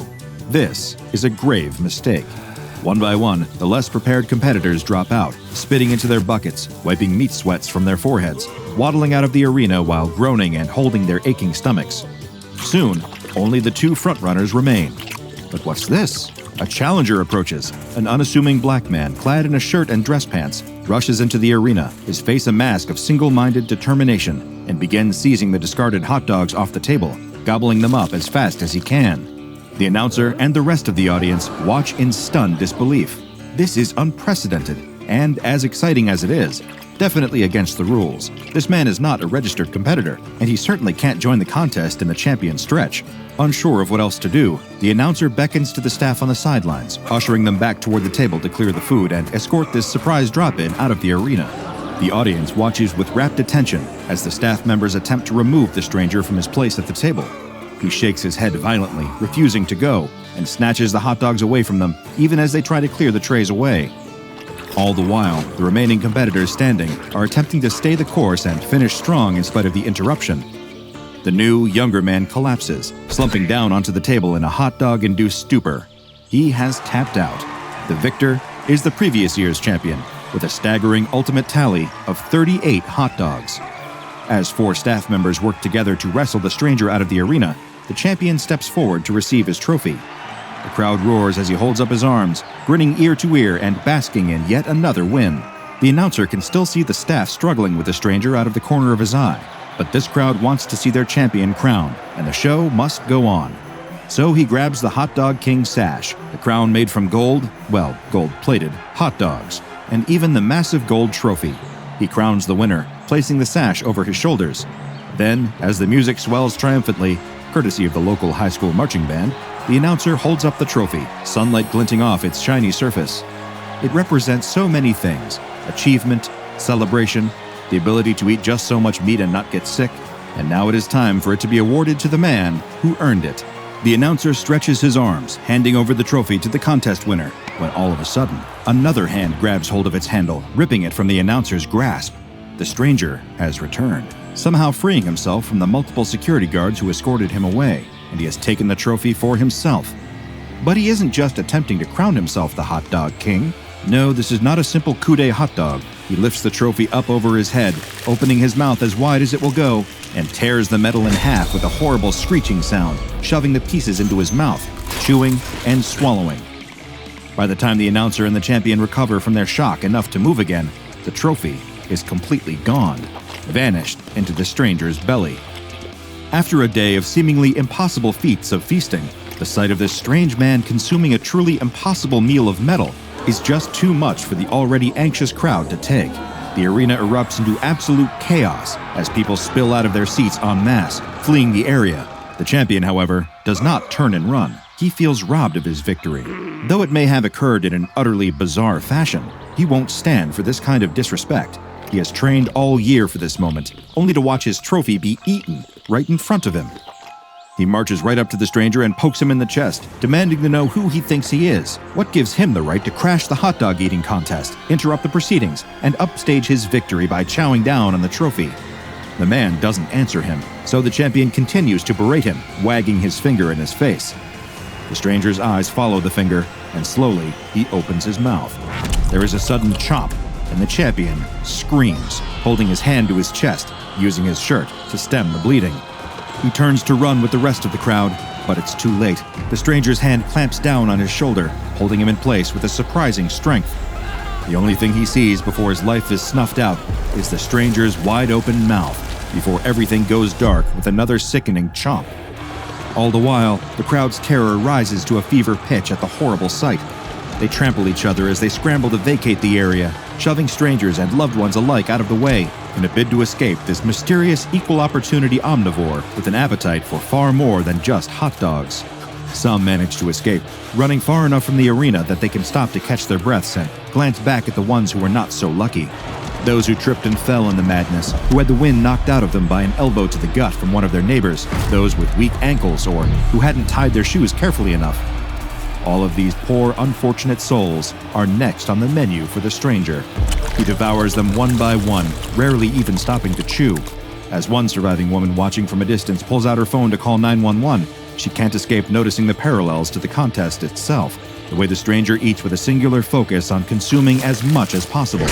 There's no pause to enjoy the meal, but there is no sadism or malice in the act either, just the sheer, undeniable drive to keep eating. The woman's call to the police is one of the strangest moments of her life and utterly baffles the local police department. "Ma'am, please calm down," one officer repeats again and again. "What do you mean there's a man eating people?" "I mean exactly what I said," she shouts. "A man showed up at the hot dog contest and started eating people. Please, you have to do something." "I think this is above our pay grade, miss," another officer chimes in. "You think we should call, the first officer trails off. Who? The woman demands, but the line goes dead before she can ask another question. The police are clearly no help, and she isn't about to stick around and see just how big this stranger's appetite is. She tried to save the others, but now she needs to save herself. She runs all the way home without another glance back. Meanwhile, the local police did make that mysterious call, and an SCP Foundation mobile task force is currently en route to the scene. By the time they arrive, the park is a ghost town, with nothing but the blood-stained grass and abandoned arena to suggest that something horrible ever happened here at all. But these aren't some bumbling local police officers who have no idea what to do with a man-eating anomaly. This team has seen enough bizarre sights to fill a lifetime, and another lifetime after that. They spy a trail of sticky red footprints leading away from the arena. At first, they assume that the substance is blood, but a closer examination reveals that it is, in fact, ketchup. They track the savory footprints away from the scene of the day's unsavory events, following them to a nearby warehouse. Judging from the scattered wooden beams, rustling metal, and boarded-up windows, this place has been abandoned for some time. The perfect place for an anomaly to hide away. If they weren't certain, the sound of someone inside biting through sheets of metal is plenty of indication that this is the right place. With no time to waste, they break down the door of the warehouse, weapons drawn and ready. They follow the sound of the chewing, splitting up to apprehend the subject from all available directions. The shriek of tearing metal echoes through the building, bouncing off the walls and creating a cacophony that is difficult to track. They do their best to follow the sound, but quickly veer off in separate directions in an attempt to cover as much ground as possible. One operative confronts the stranger just as he is reaching for another piece of metal. He watches as the man takes a massive bite out of the steel, a bite that should have shattered his teeth and broken his jaw. Instead, a cartoonish bite mark is taken out of the metal. He approaches the stranger, who, upon locking eyes with him, begins to shake his head, still chewing. The MTF operative ignores this visual cue, approaching the man and attempting to physically restrain him. This, like the confrontation with the champion before, is cut off with a fateful chomp, and the operative screams ringing out through the warehouse, alerting his teammates to his unfortunate fate. The screams suddenly go silent, and another MTF operative stops cold, listening as the sound of chewing draws nearer and nearer. He spins around to face the presence behind him and spots the stranger standing there. The otherwise ordinary man is polishing off the tip of a steel beam, grimacing as he swallows it. The operative lifts his weapon, pointing it at the subject. The operative tells him to stand down and come quietly. The hungry man pleads, wide-eyed, for the operative to turn and run while he still can. He takes small, reluctant steps toward the operative, muttering that he can't stop. The operative brandishes his weapon again, barking another order for the man to stop. Before he can make another move, the stranger snatches the weapon out of his hand, opens his mouth, and swallows it. He winces as he does, but does not stop until the weapon is completely devoured. All at once, he lets out a loud belch, his knees buckle, and he slumps to the ground. He rubs his stomach, wipes his brow, and sighs heavily. "I'm so sorry about that. I was just so hungry I couldn't help it." The man shakes his head sadly. "I hope you can get a new weapon. And I'm sorry about your friend, too. You said you couldn't help it. Why'd you stop?" The stranger shrugs, sighs again, and simply says, "Well, because I was full." After a bit of convincing, and a test confirming that the subject's strength and bite force has returned to ordinary human levels, the remaining mobile task force agreed to bring him into Foundation custody unharmed, though restrained. They pile into one of the SCP Foundation's trademark unmarked vans and set off toward the nearest Foundation site. About 1 hour into the trip, the subject begins to lament his growling stomach, asking if they could possibly stop somewhere for a bite to eat.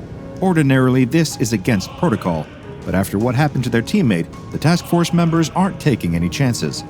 They pull into a fast food drive-thru and permit the subject to order whatever he wants. They'll declare it as a business expense later. 5 burgers, 5 fries, 5 tacos, 5 pies, 5 cokes, 10 tater tots, 10 tenders, 5 shakes, 5 pancakes, 5 jalapeno poppers, and 5 baked potatoes later, the task force successfully reached the Foundation site with their newest subject, SCP-913. SCP-913 appears to be an average African-American man around middle age. Though his appearance is completely ordinary, his metabolism is unnaturally fast. He requires the recommended daily caloric intake for an average human being every 2 hours and has an unusually high internal temperature, though the specific number has been redacted from his official file. If he does not meet his calorie requirement for a given 2-hour period, he will enter a trance state in which he is unable to control himself. In this state, he will break down and ingest any solid matter in his line of sight.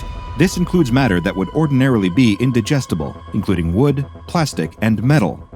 In this state, his appetite does not distinguish between living and non-living subjects.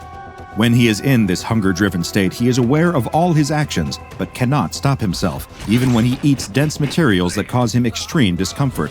If this state hits while the subject is sleeping, he will be forced awake.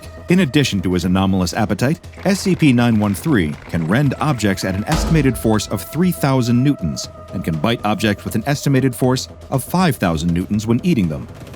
Whenever he is not in his trance state, he cannot replicate this strength. An examination of SCP-913's liver tissue showed that it is capable of producing new enzymes in response to foreign material, allowing his body to digest matter that should be highly dangerous to consume. These enzymes metabolize the substrate at an efficiency of approximately 98%, detoxifying any drugs or toxins consumed by the subject during the hunger state or otherwise. This includes, but is not limited to, amnestics and anesthetics. When SCP-913 was first discovered, he was wearing a shirt and dress pants, both with the brand name Doctor's Orders sewn onto their tags. SCP-913 has no tattoos aside from one on his right calf, which reads, Mr Hungry, from Little Misters by Dr. Wondertainment. Just in case you aren't aware, the Little Misters are a line of humanoid anomalies created by the mysterious Dr. Wondertainment Corporation, including the fish-headed Mr. Fish, the candy-coated Ms. Sweetie, and Mr. Life and Mr. Death, who is every bit as existentially upsetting as he sounds. The purpose of these creations is currently unknown, though, like many Dr. Wondertainment products, their existence invites endless speculation. SCP-913 must be contained in a customized humanoid containment cell lined with 1-meter-thick carbon steel. 913 is to be provided standard furnishings for his containment cell, coinciding with the usual necessities for a comfortable humanoid dwelling. He may be given pre-recorded entertainment materials, such as concerts, films, and television shows upon request. The cell may be accessed via a reinforced carbon steel door. Once every 2 hours, SCP-913 is provided with one nutritional supplement as specified in Document 913-2. I attempted to locate a copy of 913-2 for further details on said nutritional supplement, but access to it appears to be limited to researchers assigned to SCP-913. While the subject is sleeping, nutrition is provided to SCP-913 via a central venous catheter that must be changed once every 3 months. These measures allow SCP-913 to receive the calories that he needs to avoid entering a hunger state, ensuring the safety of everyone on site, as well as his own comfort. Like the rest of the Little Misters, SCP-913 presents a puzzle that may never be solved. I could spend my limited time on this Earth wondering why Dr. Wondertainment would create a being that seems to serve no purpose other than eating as much as possible, lest he unwillingly destroy the environment around him. But I believe that would be a waste of time. Why does Dr. Wondertainment do anything that they do? Why create a woman who can turn men into candy soldiers? Why create an ordinary man with a fish head, a tiny top hat, and a Boston accent? The personal motivations of Dr. Wondertainment, whether they are an individual or a massive conglomerate, are as inscrutable to me as the meaning of life itself, or the reasons why a person would want to eat more than 2 hot dogs in one sitting. 23. Bust, the dealer says before scooping up the cards from in front of the man who appears to be growing increasingly angry as his stack of chips increasingly dwindles in size. Making matters worse for the man are the cheers of excitement coming from the nearby craps table, where it seems all of the luck that he has lost has somehow been transported. As the blackjack dealer once again reveals an ace and a king, another burst of noise comes from the craps game. 7 again, the croupier cries before placing a huge stack of chips in front of the young man playing craps who seemingly can't lose. The young man on the hot streak collects his winnings and walks happily through the crowded casino floor, right past the fuming man at the blackjack table. The young man cashes in his chips and counts the large stack of $100 bills given to him before tipping one to the woman working inside the cage. And this night is far from a rarity for this young man. For his entire life, it's been as if he couldn't lose. He's not strong, fast, or especially smart, but he's always managed to excel thanks to his one incredible gift: his never-ending good luck. The young man soon recognized his ability to consistently beat games of chance and went to the one place in the world best suited for his skills: Las Vegas. And Vegas has been very, very good to him. He lives in an expensive hotel room right on the Strip, drives fancy cars, and treats himself nightly to lavish dinners and shows. It's all possible because no matter what the game is, it's as if he can never lose. The young man is in the middle of another hot streak, or rather, continuing his never-ending hot streak, this time at the roulette table. How does he keep doing it? Someone in the crowd asks as the man hits another number straight up, paying out 37-1 on his bet. The crowd cheers and slaps the man on his back, as a crowd is formed who are following along with his every bet, piggybacking on his luck as much as they can. The man is just about to place another large bet when he's suddenly interrupted by a strong hand gripping his upper arm. The young man turns to find a large, toothy grin staring back at him. The smiling man continues to hold on to the young man's arm as he explains how impressed the casino is with his skill. He must be the luckiest man they've ever had the pleasure to have visited their casino, and the fact that he's been able to sustain that same run of luck night after night has been truly awe-inspiring. The young man thanks him for his kind words and tries to turn back to the table, but finds that the man won't let go of his arm, gripping it even tighter now than before. "We've been so impressed, in fact," the man tells him, "that the owners of this casino have requested the chance to meet with you." The young man looks down at the huge, powerful hand holding his arm, and even though he's unaware that it belongs to a former heavyweight contender, he's still able to recognize that this request isn't an optional one. "Sure," the young man tells him. "Just let me grab my chips and—" But the man begins to pull him away from the table, telling him that there's no need to worry. The casino will take care of his winnings. "After all, we have cameras everywhere. Who would steal?" The young man is soon pushed through a doorway into a space that looks like a police interrogation room, with just a single table and a couple of chairs, one of which a small, older man is sitting in. The ex-boxer wrenches the young man's arm down onto the table and holds it in place there. The young man screams as the boxer grabs a hammer with his free hand and raises it into the air, ready to bring it down on the young man's fingers. "Well?" the old man sitting across from him asks. The young man has started to cry a little, but between whimpers he manages to ask, "Well, what?" The old man wants to know how the young man is cheating. No one wins the way he does, over and over, night after night, no matter the game.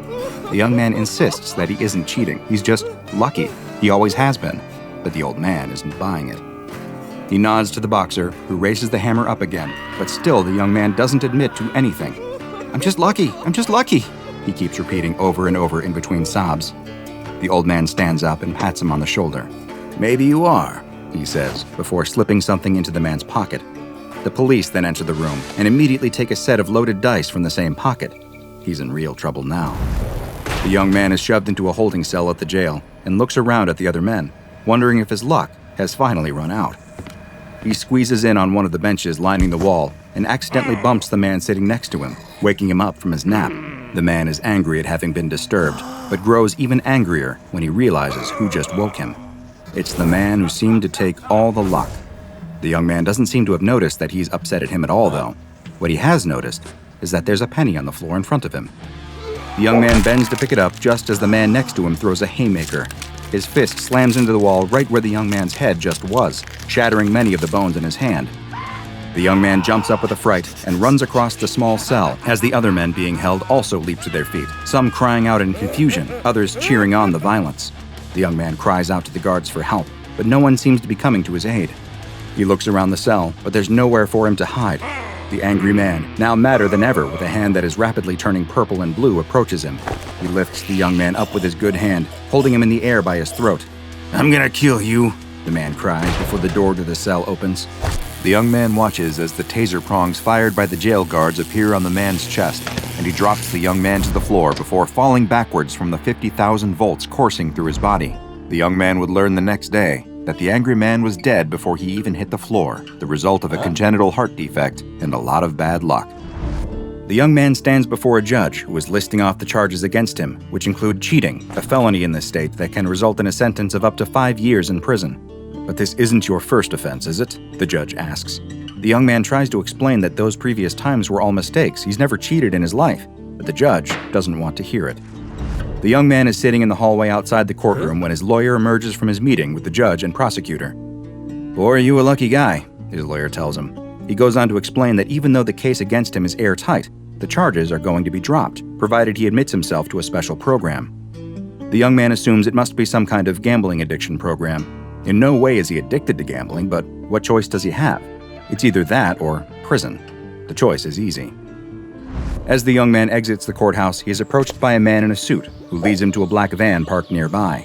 The young man is placed in the back and immediately notices that there is a cage separating the back from the front seat, like a prison transport van. The young man is growing nervous. Where are they taking him?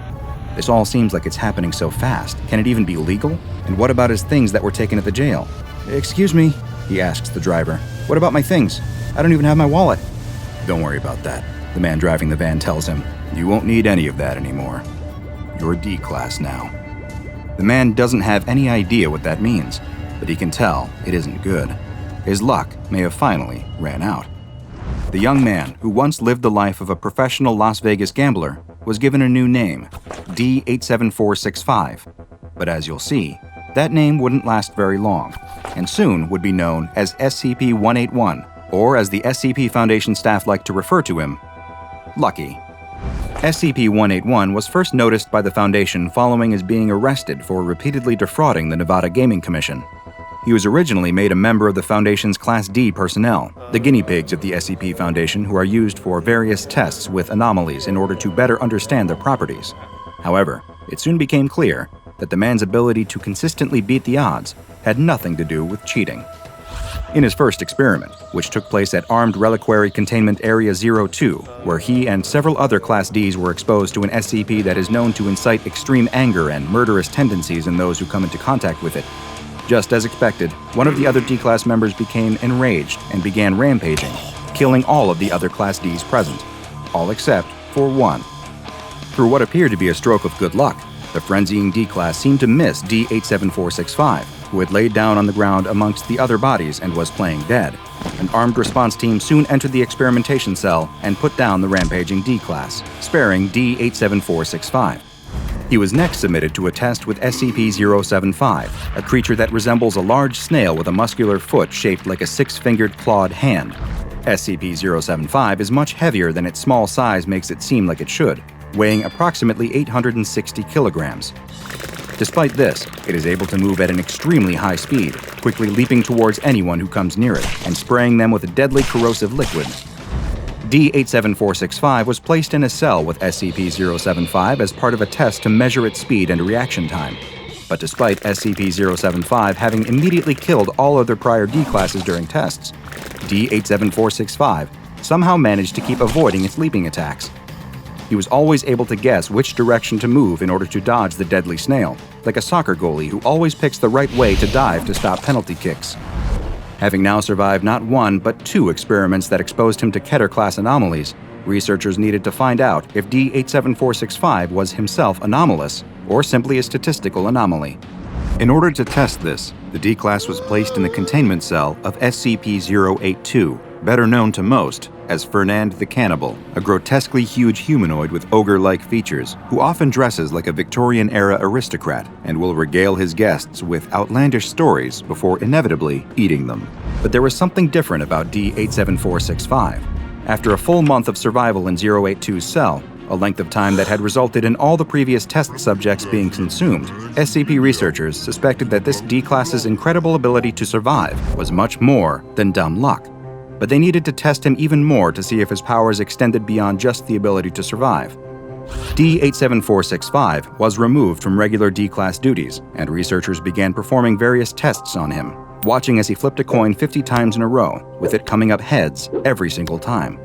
Similar results occurred when they had him roll pairs of dice that would always total up to 7, or when they had him pick random cards out of a deck, and he was able to pull all 13 hearts in a row. Foundation researchers were now convinced that this man was more than just lucky. He seemed to possess the ability to create an unnatural effect on probability, though researchers suspected that he was generating this effect without being aware of it. At this point, D-87465 was reclassified and given a new designation, SCP-181. Further testing confirmed that SCP-181 is able to affect causal probability and that it really does occur through no action of his own. However, there's more to SCP-181 than simply being lucky, as researchers soon found out. In an audit of death and injury rates at Bioresearch Area 12, where SCP-181 is contained, it was discovered that both had increased dramatically in the time since he was brought there. It seems that SCP-181 doesn't simply create his own good luck. He, in some ways, saps it from others simply by being present. It now appears that every lucky moment he experiences results in the opposite happening to someone else. For every 7 he rolls on a pair of dice, someone else gets snake eyes. And for every death-defying escape he makes, someone else must die. There's no telling how far his ability might scale. Could he survive a nuclear blast? And if he did, what would be the result in order to even out the odds, so to speak? In light of these new discoveries, SCP-181 was removed from his low-level containment cell where he was allowed to occasionally interact with D-Class personnel for entertainment purposes, and was moved to Site-27, where he was placed in solitary confinement and classified as safe. All interactions with staff are now limited to the bare minimum in order to ensure his survival and security, without risking any events that might result in him getting lucky. A kindly-looking old woman is carrying groceries into her home. When she closes the door, a crack forms in the wall, and a tile slides down off her roof, crashing to the ground and shattering. The next day, the local builder seems confused. He just fixed a similar problem a week ago at another house, and another the week before that. He'll patch this crack just like he did before and repair the roof, but as he does so, he can't help but think he'll be at another house with the same problem soon. Old people are like this sometimes, though, breaking things on purpose to get someone to come visit them. Oh well, as long as the money is right, he'll keep doing the repairs. That evening, the old woman is in bed when she's woken up by something falling onto her face. A crack is opened in the ceiling right above her bed, and plaster is falling on her. What is happening to this house? She would have to call the builder again in the morning and let him know that it was getting worse. She gets up to clean the plaster dust off her face, but stops halfway to the door. Was that a noise she heard? It sounded like it was coming from downstairs. Another noise. She definitely heard something. Is someone in her home? "Hello?" she cries out. "Whoever you are, you better go. My husband is going to be home any moment, and he won't be happy." The noises seem to have stopped. Maybe she was imagining things. Who would rob a poor old woman, after all? She didn't have anything worth taking. She still needs to wash the plaster off her face, though. She listens for a moment, and when she doesn't hear anything else, she opens the bedroom door and screams. The next day, a child stands in front of the house with a look of shock. Was there an earthquake? How could a house end up like this? They ring the doorbell, but there's no answer. They knock on the door and are surprised to find that the door is open. "Grandma?" the child cries into the quiet house. No response. The child enters and looks around. The house is a mess. Chunks of plaster have fallen off the walls and ceiling. Shelves have fallen over, spilling their contents. And there's broken glass from shattered light bulbs everywhere. The boy looks up the stairs and can see that his grandmother's bedroom door is open and the light is on. "Grandma, are you up there?" Still no response. The child nervously starts up the stairs, gripping the railing tight. They quietly make their way to the bedroom and step into the sliver of light coming from the cracked door. The child pushes the door open to find their grandmother on the floor, only it isn't their grandmother. Whatever this is looks like their grandmother, but like she has been stretched and twisted, her body bent at angles where no joints exist. The child is paralyzed with fear, unable to do anything but stare. But the nightmare isn't over yet, because their grandmother is still alive.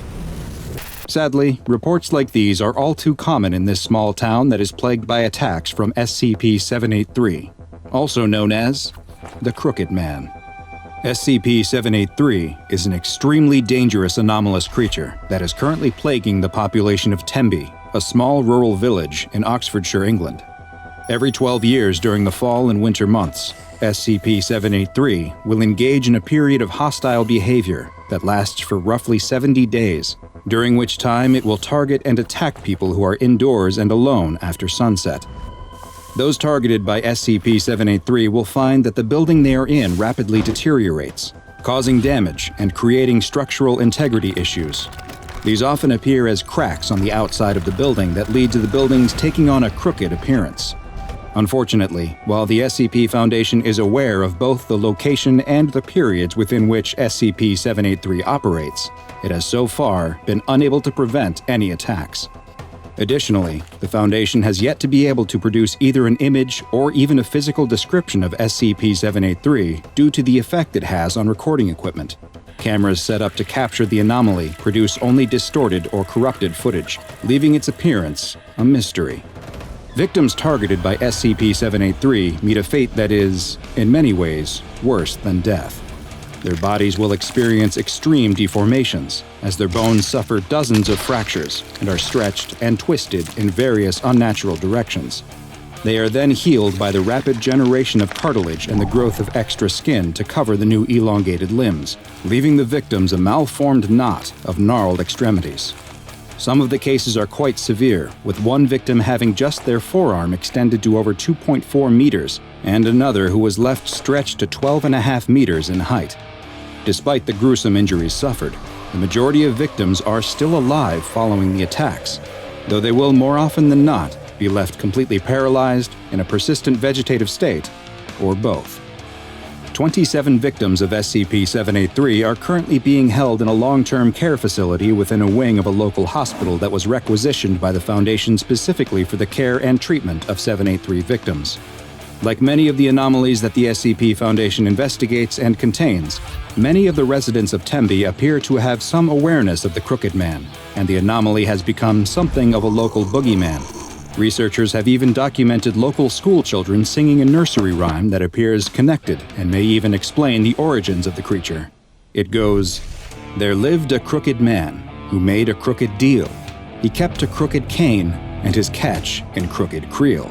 He stole a crooked child who cried a crooked squeal, and that crooked little man was broken on the wheel." A month before a recent SCP-783 period of activity was to begin, a Class D personnel, D-209, was sent to live in a Foundation-owned home in the village. Audio and video recording equipment was set up throughout the house in case the D-Class was targeted, in the hopes that some information could be gleaned should something take place. 43 days after he began living in the house, something finally did. One evening while in bed reading a book, D-209 heard noises on the ground floor of the home. Cameras on the first floor experienced corruption and showed only a distortion moving through the house. When D-209 attempted to leave the bedroom and escape the home, they immediately encountered SCP-783. During a period of time that lasted roughly 5 hours, their bones were broken numerous times and reset over and over, leaving D-209 a twisted mass of flesh and bone. Strangely, at the exact same time that D-209 was being attacked, all 27 of the living prior SCP-783 victims in the hospital experienced violent seizures, despite most of them having been declared functionally brain dead and the rest being totally paralyzed. Also concurrent with the attack was a seismic event on the outskirts of town, and the details revealed by this event were both illuminating and extremely disturbing. Foundation personnel were dispatched to the site of the seismic activity to investigate and determine if it was connected to SCP-783 in any way. There, they found a small group of angry townspeople, perhaps frustrated by seemingly unending paranormal events in their town and the lack of progress that had been made to stop them. After a tense standoff, SCP Agent Collins fired her service weapon into the air, and the crowd quickly scattered. Now, free of distraction, the agents could begin their investigation in earnest. They immediately spotted several objects sticking out of the earth. Upon closer inspection, these were identified as elongated human toes. A dig team was sent to the site, and by the next day, a mass grave had been uncovered that was filled with the twisted mass of what appeared to be victims of SCP-783. Their mutated and drawn-out bodies were well preserved despite being buried directly in the ground, and had all been buried head down, with their arms extending deeper into the burial pit. As one researcher was attempting to take a tissue sample from one of the bodies, the ground beneath him gave way and he fell into the pit. He landed on the tangled mass of limbs which shifted under his weight, and he disappeared into the pit beneath them. Agent Collins immediately found a length of rope, tied it to her waist, and climbed into the pit with instructions to the on-site team to pull her back up when she signaled. Agent Collins descended into the pit beneath the bodies, and after several minutes, she was extracted, though without the missing researcher. At debriefing, she described how she found an anomalous location under the ground beneath 783's victims' corpses, and she was so rattled by what she saw that she was granted a temporary leave of absence. The Foundation had to know more, and a D-Class personnel was quickly selected for exploration of the underground anomaly. D-2172 was equipped with audio and video recording equipment, along with several scientific measurement tools, as well as a firearm, and was lowered down into the pit via crane. Their wired tether to the surface would both send the information they collected back, as well as serve as their lifeline to the surface. As D-2172 was lowered past the mass of corpses into the darkness, they experienced a sense of vertigo, before it was realized that the anomalous effects extended to gravity as well, which had become reversed, and that they would need to start climbing up in order to descend further into the pit. They soon climbed out of the hole surrounded by the reaching, extended arms of corpses, and emerged into an open world with an overcast sky. It looked exactly like the town of Tembe, with the same buildings present there as in our world. The world appeared to be uninhabited, though, with no sign of the missing SCP Foundation researcher. D-2172 began investigating the buildings and found them all to be empty as well, though they did unfortunately find signs of a struggle in one house, with what looked to be evidence of the missing researcher's demise. They continued exploring the area and found that the anomalous properties of the location extended to its borders too. And as the D-Class walked north out of the town, after several kilometers, they found that they were now somehow back at the southern edge of the town. D-2172 was ordered to return to the entry point, but as they walked, they were suddenly impeded by the deformed body of an SCP-783 victim that stretched across the road in front of them. D-2172 drew and fired their weapon at the entity, but it didn't react, and they were forced to retreat into the nearby woods.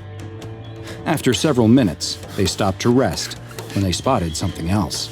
In the distance, the D-Class saw what looked to be a giant white birch tree, and it was coming towards them. As the living tree approached, it became clear that it wasn't a tree at all. What looked like branches were extended bony fingers that it was using to walk. The long, branch-like fingers were coming out of the top of the tree, where D-2172 could see their origin. These branches were the elongated fingers of the missing SCP Foundation researcher. D-2172 turned to run as the giant living tree chased them back into the town, firing their weapon at the creature whenever they had the chance, but was unable to stop it. The visual feed was soon lost as the audio continued to broadcast the screams of D-2172.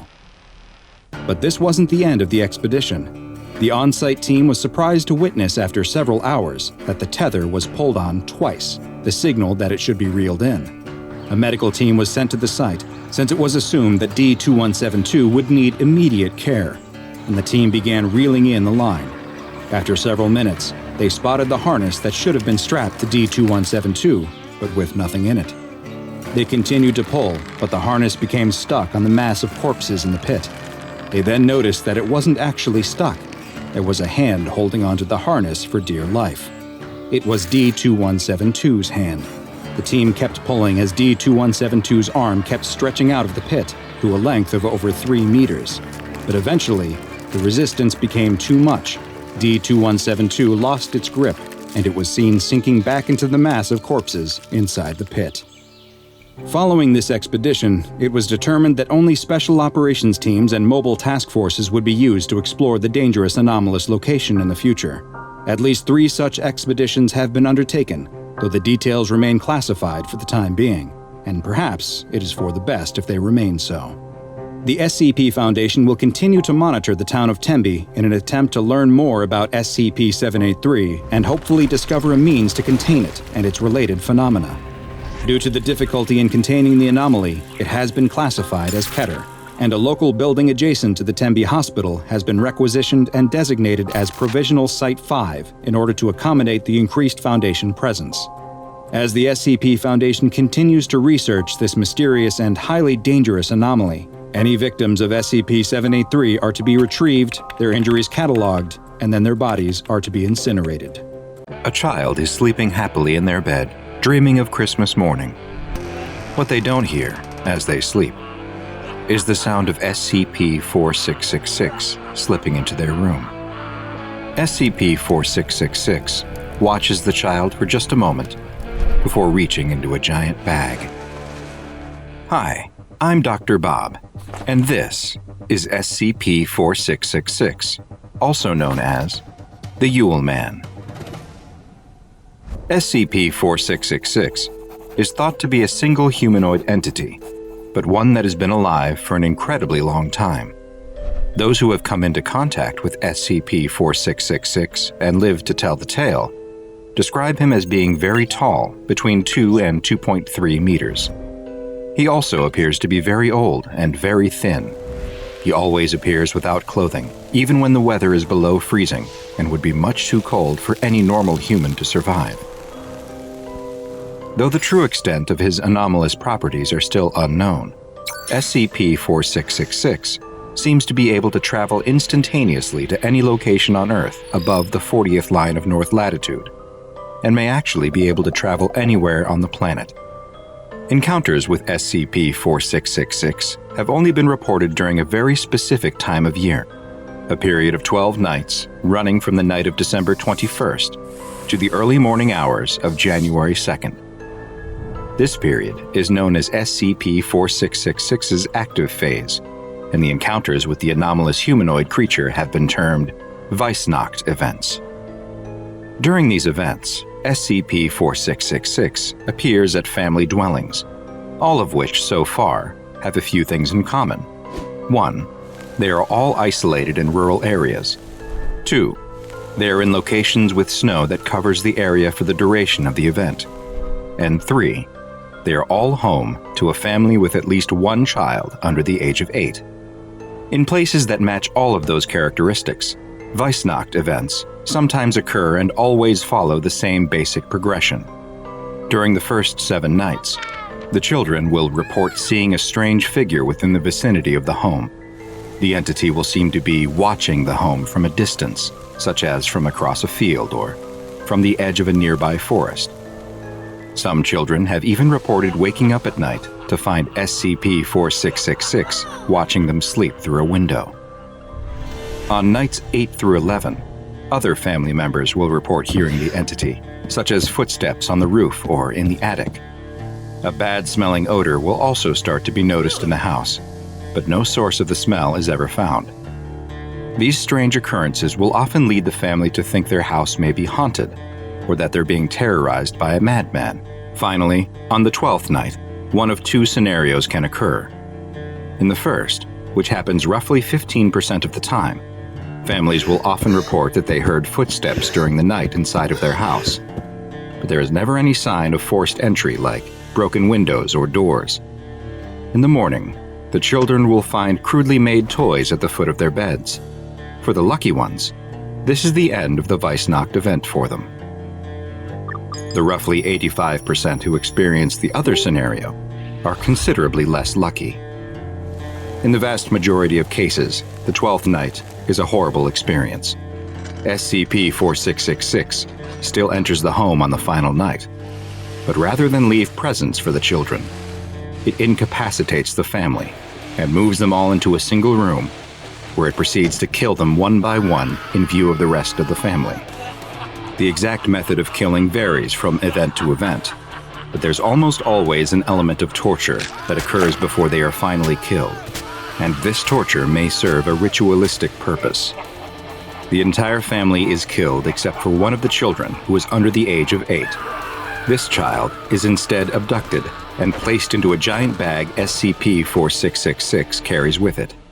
SCP-4666's existence was first noted in 1974 by the Foundation's then-new Anomalous Signature Recognition Program, which alerted the Foundation to several suspiciously similar home invasions and murders that occurred throughout the Northern Hemisphere on the night of January 1st. Further research uncovered evidence for what was most likely other Weissnacht events every single year, dating back all the way to the late 18th century, with there being, on average, a little more than 3 events per year. And there's even been evidence of references to what may be SCP-4666, dating all the way back to the 1st and 2nd century AD. Identical fingerprints have been found at all of the houses which match the conditions for Weissnacht events, and have been matched to a recovered partial print from all the way back in 1873. These fingerprints have characteristics that don't match any known human fingerprints, and the human-like white hairs that have also been recovered do not appear to contain human DNA, or any DNA at all for that matter.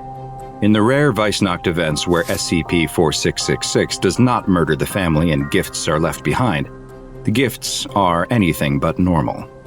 The gifts, known as SCP-4666As, appear to be made from the bodies of children that SCP-4666 abducted from other homes. In one case, from 2018, at the home of a family in Alaska, a life-size doll made from the body of a female child was left behind. The doll was wearing a dirty dress made from sewn-together rags that was in some places sewn directly to the skin. Her mouth had been sewn shut and painted red with human blood. Another child's fingernails had been glued over her own, and 3 fingers were missing completely. The scalp had also been replaced with another child's scalp and hair like a crude wig. Worst of all, both eyes had been removed and replaced with 2 stones which were painted to look like eyes. But most frightening of all was that the child who had been turned into a doll was somehow still alive. Authorities took the girl to a hospital where she was able to give a brief interview.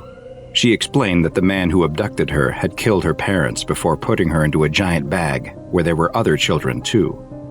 SCP-4666 took the children somewhere deep below the earth in a cave system full of ice and bones. There, they were forced to make crude toys until they couldn't go on any longer, at which point they became toys. The girl, now known to be Ekaterina Morozova, had been abducted 2 years previously in a known Weissnacht event. She survived for only 18 hours after being discovered. An autopsy revealed many terrible injuries, and the cause of death was found to be from severe, sustained malnourishment. SCP-4666 has been classified as Keter and is currently not contained. The Foundation monitors web traffic and law enforcement channels for any evidence of SCP-4666 activity, and especially any potential Weissnacht events, such as cases of stalking reported during the 12-night active phase, or other strange phenomena at houses with young children. Should a Weissnacht event be suspected to be in progress, the nearest containment task force is dispatched to attempt to contain SCP-4666 using the standard PDP-8 Humanoid First Contact protocols. So far, no such containment attempt has been successful. A knife in the dark, bloody teeth, and an appetite about to bring an end to one of history's most infamous monsters.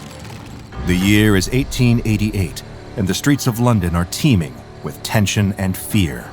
In the daytime, people struggle to find work, fighting each other tooth and nail for scraps of opportunity. The sunlight only serves to illuminate the grime and misery, the workhouses and the factories, the smokestacks pumping poison into the sky. At night, though, it's even worse. The gas lamps provide only ghostly wisps of dim light, just enough to see a stranger's shadow from the corner of your eye, but not enough to see if the glint of something shiny in his hand is his pocket watch or his knife. You might glance over your shoulder for a closer look, but he's already disappeared into the fog, if he was ever even there at all. These streets feel haunted, even on the quietest of nights, but lately, there are rumors swirling in the air of something far worse than a ghost skulking through the alleys. More real than the devil, more evil than any ordinary man, there's a killer on the prowl, and his name is Jack the Ripper. At first, most citizens refused to take notice of his presence, writing off his victims as women of ill repute, bound to meet a dreadful demise sooner or later. But as the bodies piled up, the sheer brutality of the killings became impossible to ignore. Now, everyone is on edge, particularly if their daily business takes them to London's East Side, where the murders began. Once hoped to be a place of opportunity for those traveling to London from afar to seek their fortunes, Whitechapel has become a den of sin and terror. No one can breathe easy here, not until the Ripper is caught, if he ever is. There are theories, of course, accused noblemen, surgeons, butchers, and doctors. Whoever the culprit is, one thing is certain: he knows his way around a knife. Still, no one suspect seems to stick, and no one theory is compelling enough to lead to an arrest. Privately, behind locked doors where no policeman can hear them whispering, the people of Whitechapel are beginning to wonder whether the Ripper will ever be found. Perhaps this nightmare won't cease until the streets run red with blood. But even in the middle of hell on earth, day-to-day matters must still be attended to. So even as he worries for the lives of his customers and his own livelihood, the owner of a local pub posts a job listing, seeking a new cook. He doesn't need anything fancy, he can't pay for much, just a fellow who knows his way around a kitchen and can cook up decent enough food without accidentally slicing his fingers off. Still, he's not sure there's anyone out there who would be too happy to take a job so close to Jack the Ripper's domain at the moment. But the next day, as he comes in to unlock the doors and set up for the day, he finds an applicant waiting for him outside, grinning ear to ear. He's a massive fellow, towering over the pub owner at a height he's never seen before outside of a circus performer on stilts. But he greets the pub owner with a firm handshake and follows him inside, though he has to hunch a great deal to fit through the door. It's not as if there's a line of applicants out the door, so the pub owner goes ahead and hires him as the new cook. The cook is a Frenchman, but he won't hold it against him. That night, when the pub opens for business, the new cook gets right to work. From his disposition, one would never know he's working for pennies in a dingy pub in the most dangerous part of town. He bustles around the modest kitchen, chopping meat and singing in a warm, loud voice that carries through the whole building, bringing some much-needed cheer to the exhausted customers. Pretty soon, they get a taste of the new cook's work: mutton and potatoes and juicy meat pies. Whoever this new worker is, the crowd is pleased to have him around. The owner does advise the cook to stay in the kitchen, though. His food and his singing may be popular, but his appearance might frighten the already skittish regulars. There's plenty to be afraid of these days, no need to add a giant to the mix. When the pub closes up for the night, the owner stops for a moment to chat with his new cook. He can't help but be curious about the man, where he came from, what brought him to London. The cook tells him, tearfully, that he was once a soldier in the French army, but that he lost his military career following a tragic accident he refused to disclose the details of. After that, he worked in a circus, then as a private chef in the home of a wealthy French family, until he was thrown out over a forbidden love affair with his boss's daughter. The pub owner isn't sure he believes a word of it, but he nods along just the same. He asks the cook when he first arrived in London. The 1st of April, he says, and with that, he heads off home, leaving the pub owner alone with his thoughts, the color draining from his face. April 1st was only 2 days before the first Jack the Ripper victim was discovered. It couldn't be. Could it? As the pub owner embarked on his journey home, he replayed the image of the cook's work that night over and over in his mind. The man was plenty competent with a knife, that was certain. He was strong enough to kill quickly, too. With those hands, he could squeeze the life out of someone before they even got the chance to scream. He could have done it. But why would he? He seemed like such a friendly man, odd though he was. And he was odd, almost frightening. He had clearly lied about his past as well. What reason would he have for doing that, if not to conceal a dark and terrible secret? The pub owner lies awake all night, horrific visions of his new cook keeping him from sleep. The next day, the pub owner's suspicions begin to fester and grow. He notices things he didn't pick up on before, the strange way the cook always speaks through his teeth, the deft way that he handles a butcher knife, slicing through the cuts of meat that he brings to the pub himself. What butcher is he going to? Where's he finding so much meat in such scarce times? The owner shudders at the possibilities. His customers are starting to take notice of his change in attitude, too. They see the sweat dotting his brow, his furtive glances toward the kitchen, and the way his hands shake when he brings them their plates of food. Several customers corner the owner and demand an explanation. These days, they can't let any unusual behavior go on for long. Something sinister could be afoot, after all. The pub owner relents and confesses his suspicions that his newly hired cook might be the Ripper himself. Not only that, but he's afraid the meat he's been preparing might not be sourced from any livestock, but from more of the Ripper's victims.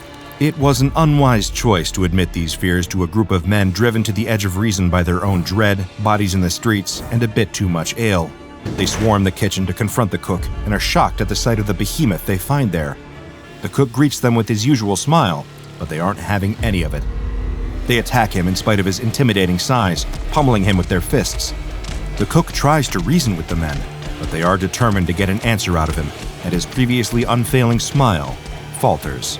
He opens his mouth wide and, in a truly shocking display, gobbles up one of the men in 2 quick bites. He spits out a shoe, and it flies across the room, hitting another one of the men in the face. There's silence for a long moment, and then sheer pandemonium. The surviving men tear out of the pub, spilling into the streets in a drunken, panic-stricken mob. Wiping his mouth, the cook turns to see his boss, staring at him with wide eyes, frozen to the spot in fear. With a polite bow, the cook gives his resignation, apologizes for the disruption, and turns to see himself out. Meanwhile, the pub patrons are cornering a policeman, demanding he follows them to the location of a giant, man-eating monster who they believe to be the Ripper. The policeman laughs in their faces and advises them to head home and sleep off their drinks before they get themselves into any more trouble. With a full belly, but without a job, and without anywhere else to go, the cook ducks out the door to the pub and begins to stroll slowly down the dark, dingy streets. Up ahead, he sees a woman walking alone. She drops something on the ground, a small coin purse. She doesn't notice it fall, and keeps walking. But the cook is very much a gentleman, in spite of his cannibalistic indiscretion before. He hurries over and bends to pick it up. When he looks back at the woman, he sees a man creeping up behind her. The shadowy man draws a knife and lifts his arm, preparing to strike. The cook cries out to warn the woman, and she turns, letting out a blood-curdling scream at the sight of both the would-be killer and the giant, with blood still dripping from his chin.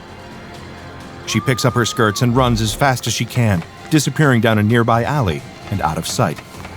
The cook still holds her coin purse in his massive hand. There's no way she'll come back to retrieve it now.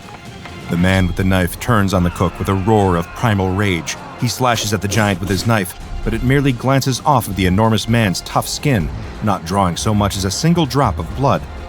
He tries again and again, but fails to make even a mark. Frustrated, exhausted, and still a little bit hungry, the giant grabs hold of the attempted killer, lifts him into the air, opens his mouth wide, and swallows him whole in a single gulp. The knife, still stained with the blood of his previous victims, clatters to the ground. The cook sighs and tucks the coin purse into his pocket. Then he continues on his way, walking out of London and on to the next chapter of his life's grand adventure. He has no idea that his climactic meal in Whitechapel was none other than the infamous Jack the Ripper, and the people of London will never know of the unintentional act of heroism he committed that day. They will only remember the fear and the sight of a giant devouring a man alive. But soon enough, that will fade from memory, replaced with relief when no new victims are found, and then replaced again with a mystery that will endure for hundreds of years. Though that cook was no Ripper, he was also clearly no ordinary man. Before they decided to drive him out of town, the people of Whitechapel had, unbeknownst to them, been eating and drinking with SCP-082. SCP-082 is, according to his genetic makeup, a perfectly ordinary human. However, one look at SCP-082 makes it clear that he is far from ordinary. Some sort of external process has caused him to grow to an enormous size, standing at 8 feet tall and weighing around 700 pounds. Foundation researchers are divided in opinion over the exact cause of SCP-082's unique proportions. Some theorize that it is some sort of mutation. Others propose an extreme hormone imbalance. Some believe it to be chemical in nature, while others insist that only a supernatural force could be responsible for such a dramatic deviation from the norm. Whatever the case may be, SCP-082 is a formidable and visually impressive specimen. His head is bald and slightly pointed, his chin and jaw are large and round. His nose is bulbous, and his eyes are dark and sunken. His body has a high fat content, but also contains notable muscle mass, and his physical strength should not be discounted. His forearms have a circumference of around 28 inches, and his fists are nearly an entire foot across the knuckles. Suffice it to say, he is not the sort of opponent you would want to come up against in a fight, and certainly not someone to antagonize, though medical examinations of his body indicate that at least a few likely ill-fated individuals have tried over the years. His skin is covered with scars, and though his x-rays are difficult to read due to the density of muscle tissue, scans have indicated that there are dozens of bullets and several blades, from knives and swords alike, buried in the man's flesh. Clearly, SCP-082 has been through a great deal of hardship, but you wouldn't know it from his disposition. He is gregarious and polite, with a personality as big as the rest of him. Oh, that reminds me, I've been extremely rude. He has a name. It's Fernand. At least, that's what he says. Fernand speaks fluent French, but is proficient in English as well, though he speaks with a heavy accent. Whenever he does speak, he does so with a smile, talking through his tightly clenched and massive teeth. Occasionally, he clenches these teeth so hard that his gums will begin bleeding from the effort. The reason for this is unknown, but the SCP Foundation considers it normal behavior for Fernand, whatever that means. I have my own personal theory regarding Fernand's penchant for clenching his teeth, but I won't get into that just yet. Fernand does occasionally open his mouth all the way and separate his teeth, but only when he is eating or singing. He is quite the musical talent, serenading the SCP Foundation with his takes on well-known classical music, as well as long-forgotten drinking songs and the occasional sea shanty. He loves to sing while cooking, which he is permitted to do under strict Foundation supervision. He is allowed access to a rudimentary set of cooking implements whenever he prepares his food, including a butcher knife that he also uses to shave his unusually thick facial hair. He is given various ingredients to prepare on request, with the stipulation that these ingredients must not be too expensive or human in origin. In spite of his off-putting appearance and tendency to speak through his teeth, Fernand is easily one of the more likable anomalies contained by the Foundation. He doesn't express overt hostility like SCP-682, nor does he attempt to diagnose staff with any sort of pestilence like SCP-049. All he seemingly wants to do is cook, sing, and play dress-up. Did I mention his costume trunk yet? Well, he has one. Some of his favorite outfits include a tuxedo, complete with top hat and a monocle, a military uniform source of the French Revolution, a ball gown that comes with an elegant fan and matching beaded purse, and a clown costume that includes a wig and a trick water-squirting flower in its pocket. New costume pieces are made on request in order to keep Fernand's morale high. According to my findings, in-house costumers are currently hard at work making Fernand a detective costume, a chef's hat, and a set of footy pajamas. Fernand is an indisputable charmer, greeting Foundation researchers with a wide smile, a joke, and more often than not, an invitation to join him for dinner. Unfortunately, those same staff members occasionally find themselves on the menu. In spite of all his endearing qualities, Fernand has the unfortunate habit of routinely snapping, giving into his voracious appetite, and eating his visitors alive. He doesn't intend to do so, and frequently expresses regret at his poor manners. After all, having company for dinner doesn't mean you eat your company, but still he can't help himself, no matter how recent his latest meal was. Though I have yet to confirm this hypothesis, I believe this cannibalistic impulse to devour others may be the reason for Fernand's constant clenching of his teeth. Whether consciously or not, I think he is attempting to hold off on attacking for as long as he can, before he inevitably succumbs to the hunger once more. When his gums bleed, it could be a sign that one of his attacks is drawing near. Again, I have yet to confirm this, but it seems entirely possible. It's unlikely that Fernand will ever be able to verify this for himself, as his connection to the truth is tenuous at best. Though he is highly intelligent in terms of his memory, puzzle-solving skills, and grasp of language, Fernand struggles to differentiate between fact and fiction when consuming media. He assumes that any movie or television show he watches is depicting a real person, and that any book he reads is essentially a biography. This doesn't limit his enjoyment of this media. On the contrary, he gets a great deal of joy from watching films and reading books, particularly works of fiction revolving around Hannibal Lecter, who Fernand has described as his favorite person, and someone he would very much like to meet one day. To make matters even more interesting, Fernand does understand the concept of lying. He's able to identify when someone is lying directly to him, and also displays signs of being a compulsive liar himself, particularly when it comes to his personal history. Over the course of his containment, he is claimed to be a vampire, a homunculus, beloved Sesame Street character Big Bird, also beloved actor and wrestler Andre the Giant, Napoleon Bonaparte, French comic book character Obélix, the Foundation's own Dr. Bright, the Incredible Hulk, Alexander the Great, Captain Hook, and Detective Sherlock Holmes. He has also claimed at different times and once on the same day to be both Dr. Frankenstein and Frankenstein's monster. When called out directly on these lies, Fernand offers only this explanation: "But I only lie when it's through my teeth," which I have to admit is pretty funny. SCP-082, Fernand, is currently contained in enlarged living quarters in Armed Biocontainment Area 14. As he is unfazed by most standard weaponry, his cooperation has been ensured through deception rather than physical force.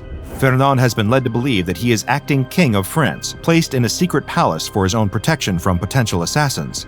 Any personnel that interacts with Fernand must address him as if he were, in fact, the King of France, and any deviation from the charade is met with swift discipline. Any housekeeping done in 082's containment area must be performed by Class D personnel only, as it poses too much of a risk to non-disposable staff.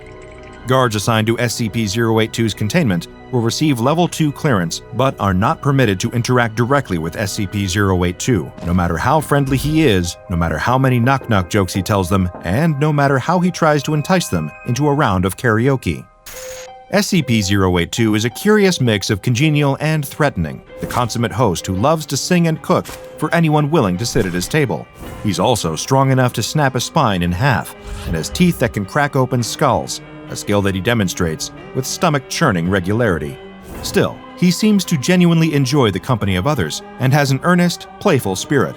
From his giving spirit to his diet, SCP-082 really gives a new meaning to the word humanitarian. If you ever have the chance to meet him, just be careful not to let your guard all the way down, because there's a fine, fine line between being his dinner guest and being his dinner. A climber struggles on the side of the mountain. He's so close to the summit of Mount Everest that he can taste it. He just needs to triumph over this last difficult section, and he will have fulfilled his lifetime dream of standing at the top of the world. He needs to hurry, though. At this altitude, the air is so thin and the temperature is so cold that your body is slowly dying.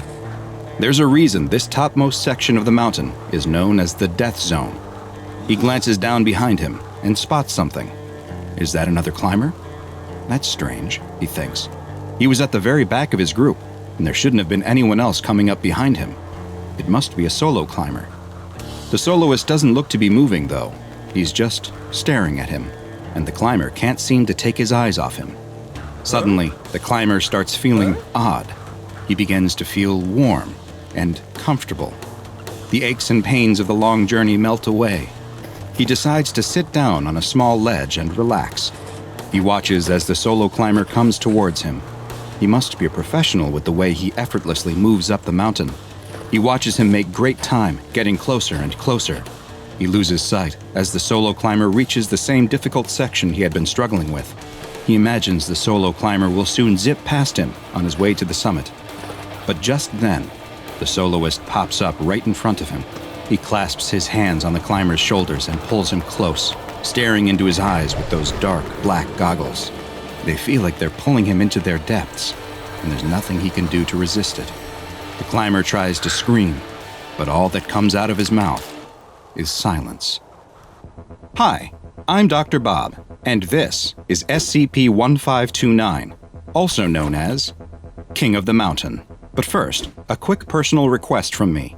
I need your help to spread the word about the lesser-known anomalies in the SCP Foundation's archives. The best thing you can do to help me is subscribe, turn on notifications, and then go tell your friends to do the same. This is a huge help and will let me bring you more and more SCP videos. Now, back to our file. SCP-1529 is an entity with a humanoid appearance that resides near the summit of Mount Everest in Nepal.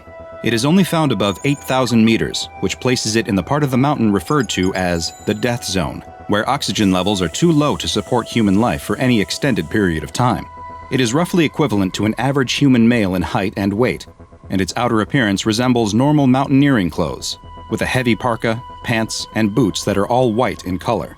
Its face is completely obscured by a large hood, with the only visible detail being a pair of large, dark goggles. SCP-1529 has never been seen wearing any other outfit, and in fact, it is unknown whether these are articles of clothing at all, or if they are actually a part of its body. The SCP Foundation first became aware of an anomalous entity lurking near the top of Mount Everest in the 1970s, when climbing expeditions to the summit became more commonplace among professional and amateur mountaineers alike. Rumors began to spread and told of a monster that was killing unfortunate climbers. In 1999, the body of George Mallory, who is believed to be the first person to reach the top of Mount Everest, was located, and photographic film found on his body was developed. From those pictures, it is now known that SCP-1529 was present at least as early as his 1924 expedition. When sufficient daylight and a lack of cloud cover allows observation of the peak by telescope, SCP-1529 can be seen sitting or lying on the mountain, apparently motionless in an inactive state. These motionless periods have been seen to last anywhere from 17 minutes to as long as 8 months. When active, though, it can be seen summiting and descending the upper portion of the mountain, though it never uses any climbing tools and will ignore established climbing ropes and ladders that have been installed by other climbers. It has also been observed easily traversing portions of the mountain that are considered too difficult or altogether impossible by experienced climbers. Additionally, SCP-1529 is not impacted by the freezing temperatures, extreme wind speeds, or low oxygen levels at the top of the mountain, and it has never once been seen to stumble, fall, or even lose its grip. It is unknown what prompts SCP-1529 to become active or enter a resting inactive phase, nor has there been any established correlation of these phases to weather, time of year, or traffic on the mountain. Its active periods have been observed to last between mere hours to several days, but the exact amount is hard to know for sure. Nighttime observation of 1529 has so far been impossible, even with thermal imaging cameras, since it produces no heat, with its temperatures being the same as that of the surrounding environment. When in its active phase, if a human climber passes the 8,000-meter mark, then SCP-1529 will begin to make its way towards them, putting itself in the path between the climber and either the summit if they are ascending, or their camp if they are descending. It seems to prefer to go after solo climbers, or those that are significantly ahead or behind their climbing group, but it has been observed targeting climbers in a group when a solo opportunity is not available. Once SCP-1529 is within eyesight of its targeted climber, it will attempt to gain their attention and then lock eyes with them, which produces a hypnotic effect. The climber will find that they are unable to break eye contact with SCP-1529, and will then begin to experience feelings of warmth and euphoria, similar to the effects of hypothermia and hypoxia, also known as altitude sickness. The victim will feel the overwhelming desire to sit down where they are, and once they stop moving, SCP-1529 will quickly close the distance between them. Once SCP-1529 reaches the victim, death is almost a certainty. An examination of bodies has shown the cause to be from hypothermia.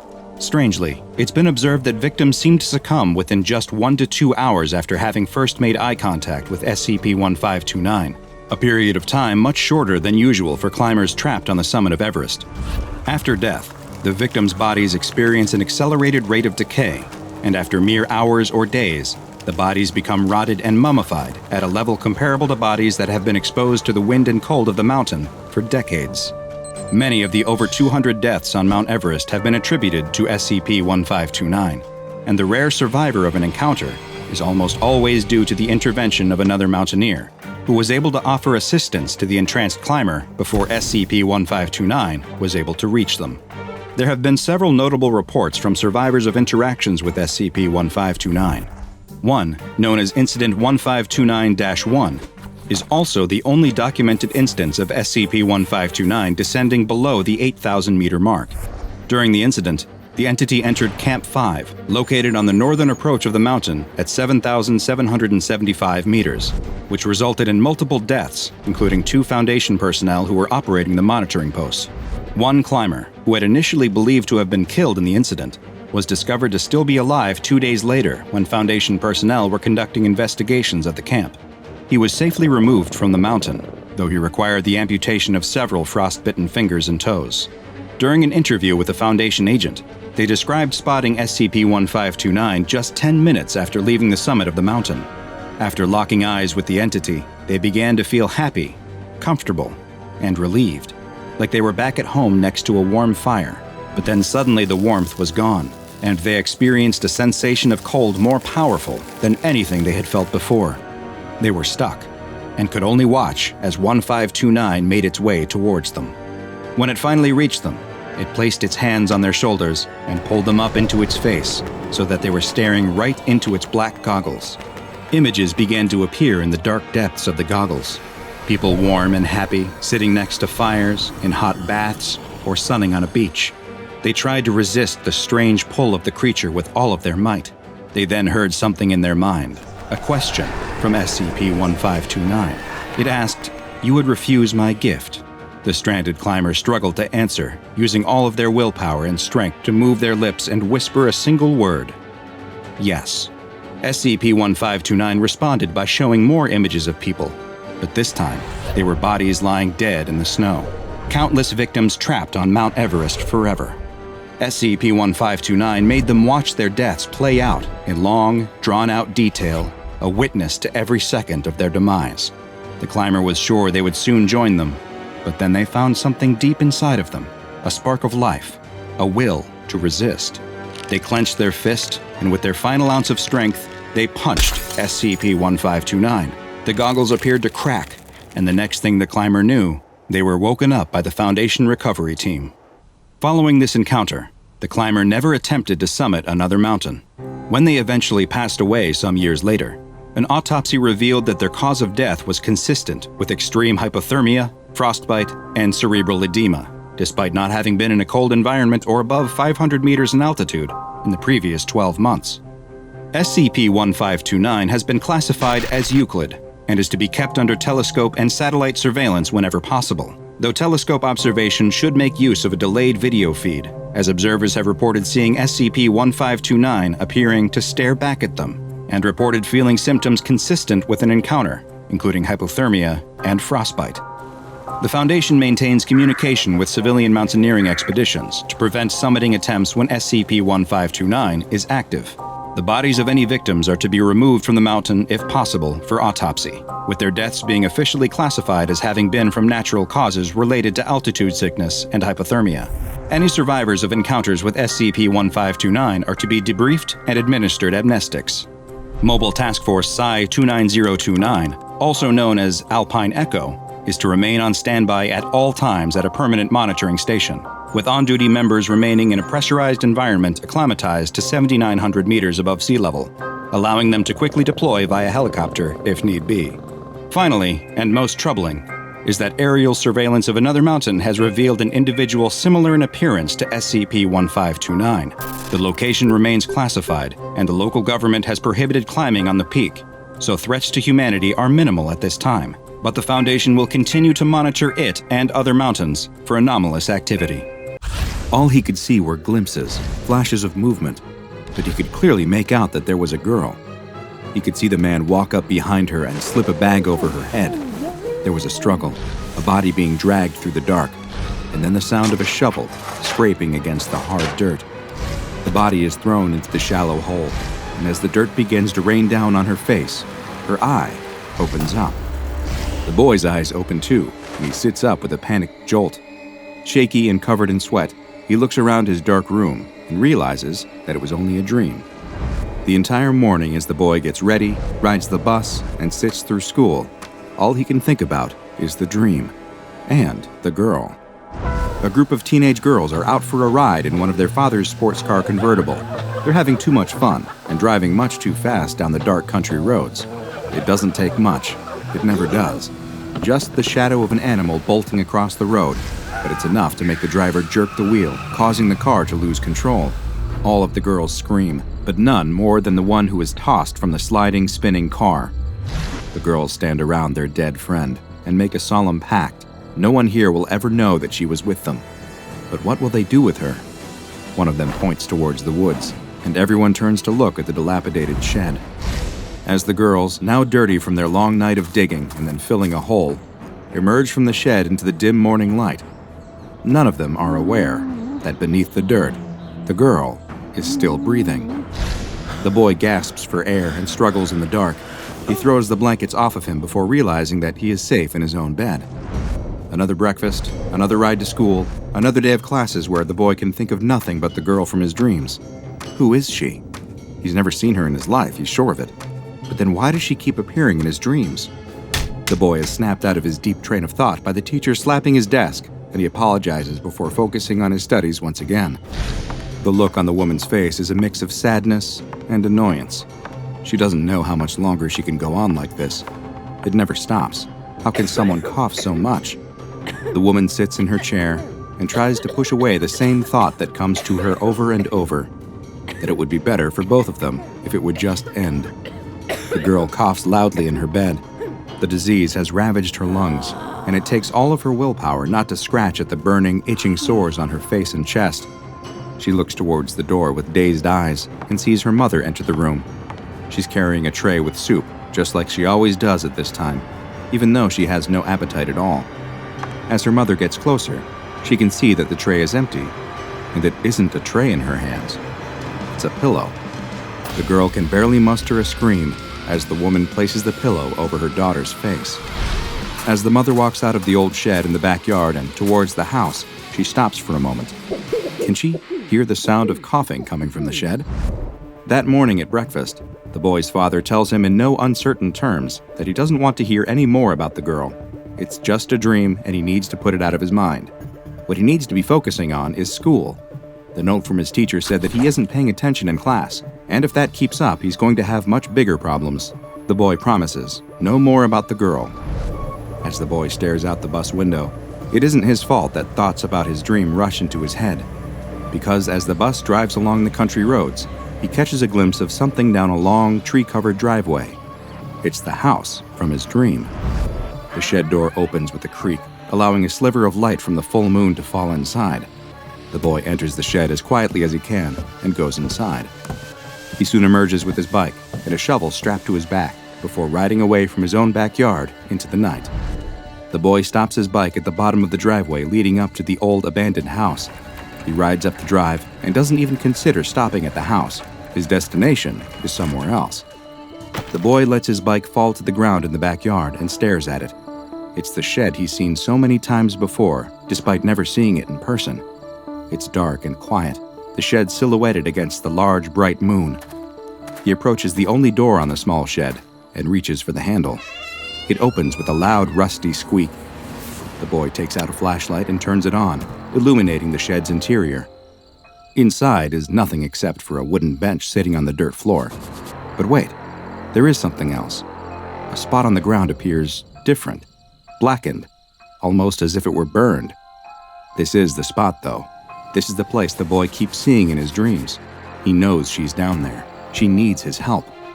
The boy thrusts his shovel down into the dirt, but it doesn't even scratch the surface. The ground is cold and hard. He strikes down again, and the shovel pierces into the dirt. The shovel suddenly falls to the ground, though, as the boy begins to cough. He drops to his knees as the coughing becomes a fit. He can't stop, and now he can't breathe. It feels like his throat is filling with something. He falls to the ground, still coughing as he feels whatever is filling his throat and lungs moving and vibrating. The final great hacking cough, he unleashes a swarm of creatures from his mouth. He lies in the dirt, struggling but unable to get any air, as the buzz of thousands of locusts drowns out his final noises.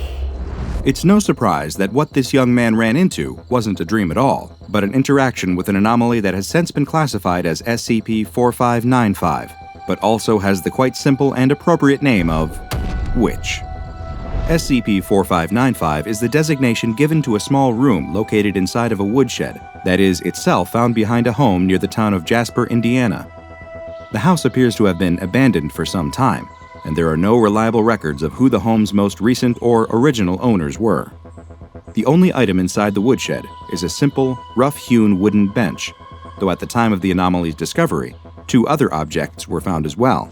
The first was a small shovel, the type that might be used for gardening. The shovel appears to be ordinary in every way, except for the very tip, which has what looks to be a blood stain on it.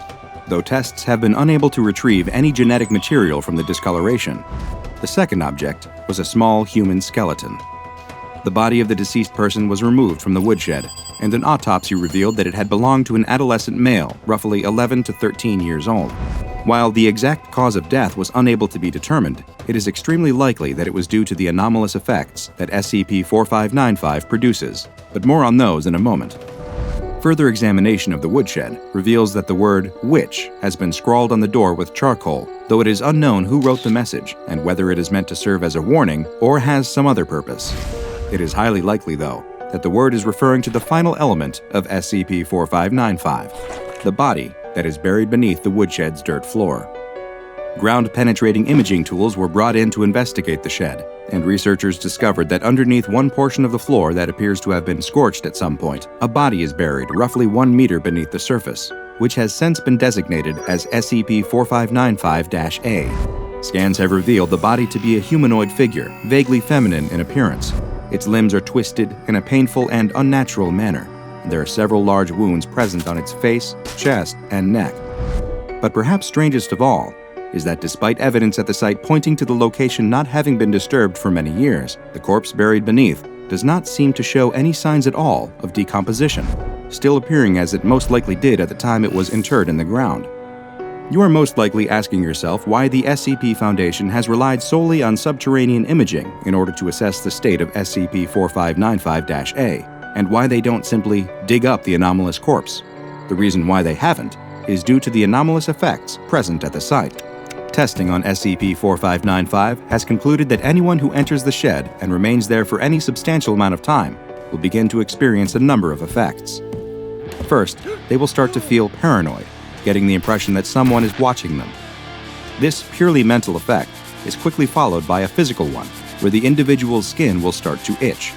Those who linger in SCP-4595 long enough will eventually begin to violently scratch at themselves in an attempt to relieve the itchiness. These effects, while very uncomfortable, will eventually subside if they leave the location, and it is very likely that they are meant to serve as a warning of what will happen if one partakes in the most dangerous aspect of SCP-4595, which is disturbing the body buried beneath it. Anyone who attempts to impact SCP-4595-A by attempting to dig it up or otherwise remove it from the location will quickly experience a horrendous anomalous effect. The individual will soon find that they are experiencing a shortness of breath, and soon will begin coughing and choking and be unable to breathe at all.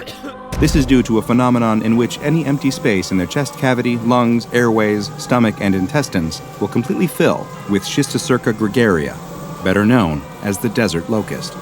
The insects will continue to appear within the individual's body until they expire, a process that typically takes mere minutes. Any locusts that manage to escape the individual's body, most often through the mouth and nose, will disappear into a vapor that quickly dissipates the moment they cross the threshold of the woodshed's doorway. So far, no method has been determined that can prevent any of SCP-4595's effects, and for the time being, no personnel are allowed to enter the anomalous shed except for testing purposes. But even in those cases, the disturbance of SCP-4595-A is not allowed. Due to the relative ease with which the Foundation can secure the site and is able to prevent anyone from entering, it has been classified as safe, with the additional disruption class of Dark and the risk class of Warning. Just what is SCP-4595? Is the SCP-4595-A body a victim, doomed to an eternity beneath this ramshackle shed? Or is it a monster, sealed away for some unknown purpose, the only warning for us to stay away being a single word on the door? Maybe one day we'll finally know the answer to why SCP-4595 is only known as the Witch. It's 1937, and a machete hacks through a clump of vines, clearing the path for famed adventurer, world-renowned treasure hunter, and charming scoundrel, Drake Jonesy O'Connelly. Of course, all his reputation is as greatly exaggerated as the swagger with which he strides through the rainforest. All the actual adventuring and uncovering of ancient artifacts is really the work of Jonesy's counterpart, Evie Croftsworth, a brilliant, Oxford-educated archaeologist who tails behind him as he leads the way. Despite not being the one holding the map, Evie sighs as she sees Jonesy looking around for which route to take next. She only really tolerates him because he comes in handy when other rival treasure hunters start shooting at them. Jonesy has a miraculous habit of attracting bullets, luckily for her. The pair have journeyed across more of the globe together than most people will ever see in their lifetimes, tracking down buried treasures and the remnants of ancient civilizations lost to time. For Evie, it is a purely educational pursuit. She does it to preserve knowledge and put the items they find into the hands of fellow scholars, so that her findings might one day wind up in museums. Jonesy is here solely for the money, and the thrill of the adventure that makes it worth occasionally being shot at. After successfully recovering an ancient casket that was said to contain the wrath of God himself from an underground tomb, the intrepid pair have arrived at their next destination. Jetting halfway around the world to hike through the humid rainforest is hardly cheap or easy, especially in the 1930s. But thanks to the wealth bequeathed to Evie by her late family, and Jonesy's connections with various pilots and smugglers, they've arrived to track down the ruins of a temple that's supposedly hidden in this particular area of rainforest. Fragments of a map were delivered to one of the museum owners Evie works with, and once she had confirmed their legitimacy, it seemed like exactly the kind of mystery her and her admittedly useful but ultimately loutish partner could solve. Once fully translated, the map spoke of part of the rainforest that seemed to have been cursed.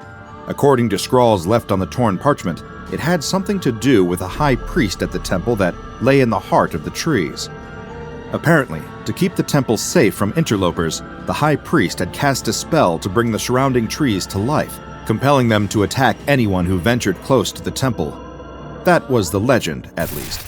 Based on where Evie judges their current position to be, they aren't far now, and there's been no sign of killer trees. Not yet, anyway. She directs Jonesy, who starts up cleaving the foliage around them with his machete, clearly not compensating for anything. The two of them venture further into the rainforest, trying to at least locate the ruined temple before nightfall.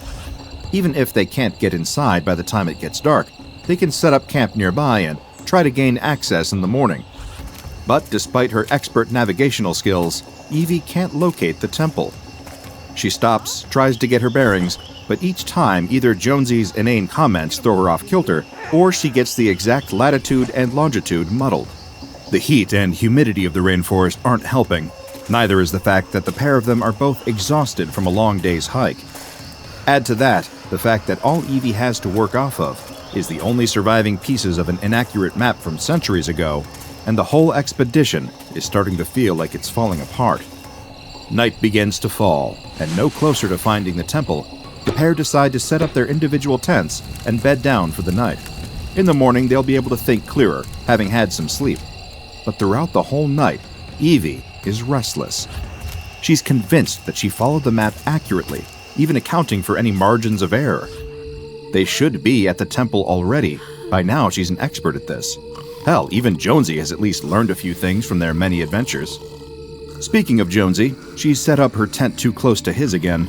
Unable to sleep because of her overactive thoughts, being able to hear him snore isn't helping Evie get any rest either. The tent flap opens, and Jonesy walks a few feet away. How typical that the natural beauty of this rainforest should be made into this man's latrine. The first few minutes of quiet pass. The rainforest is still. And laying in her tent, Evie suddenly realizes what's wrong with that. The place should be teeming with wildlife. They should be able to hear birds calling from the treetops or the flap of their wings from overhead. But there's nothing. Distressed at having only just noticed this, Evie gets up and scrambles out of her tent, grabbing a flashlight and calling out to Jonesy. She spots him standing a few feet away, his back to her, and rushes over. The whole time she's hurriedly explaining what she's just realized, worried that there might well be something else in the rainforest, a predator that scared all the wildlife away, that could have led whoever made the map to believe the place was cursed. Only once she stops talking, Evie notices Jonesy hasn't moved. He's as unnervingly still as the rest of the rainforest. The beam of Evie's flashlight catches something, a long strand reaching down from the treetops, winding its way around Jonesy's arms. She follows it with the light, up and up, towards the branches, and Evie screams in horror at what she sees above them. Several decades pass, even the turn of a millennium, and the names of Evie Croftsworth and Drake O'Connelly are as lost to time as the treasures they once spent their lives searching for. Then, one day, the area of rainforest they vanished in starts experiencing heavy deforestation. Trees are being sawed down and toppled to clear the way for construction crews, reducing the size of the rainforest to allow for yet more people to inhabit the area. Why? That's because typically, where there are people, there are ways for corporations to make profits. Of course, as is the case with any deforestation effort, the upfront cost is normally paid by the unfortunate wildlife in the area, though often the trees being cut down and animals being evicted from their homes aren't able to fight back against humans destroying their habitat. Most of the time, at least. Concerned reports are spreading through the workers as they're following orders to chop down trees. Eventually, word reaches the foreman at the head of the operation. The men have been whispering that two of the advance parties scouting ahead into the rainforest haven't checked in for quite some time. The foreman sighs. He's been expecting trouble since the job started. He works for the company responsible for bankrolling the deforestation effort, whose investment dollars will be funding the construction that all this natural beauty is standing in the way of.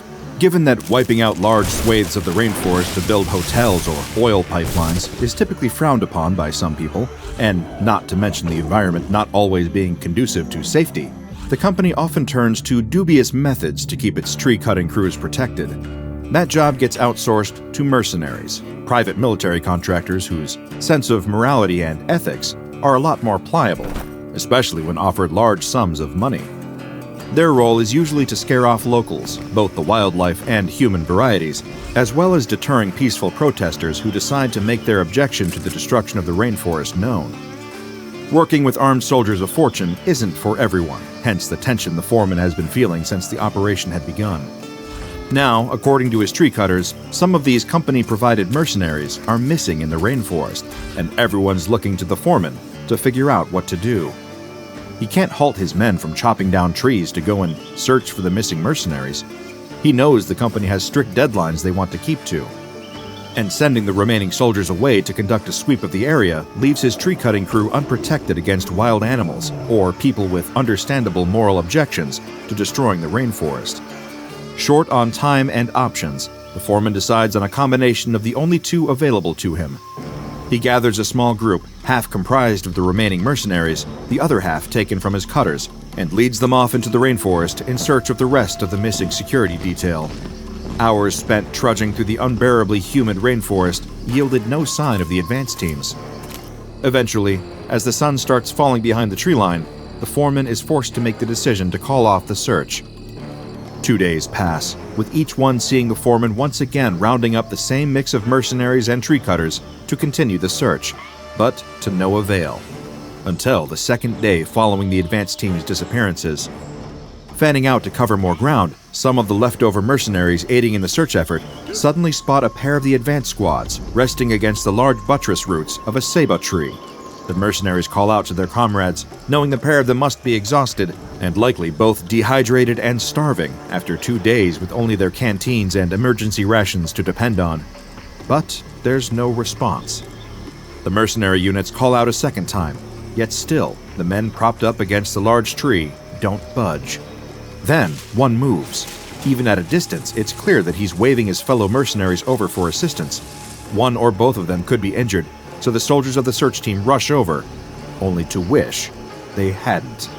As they approach, they can see the pair of mercenaries closer. What looks to be thin vines are reaching down and pulling at the arms of both of their missing comrades, manipulating them like the strings of a marionette puppet. Something is very, very wrong here. The call goes out to the foreman and the rest of the search party.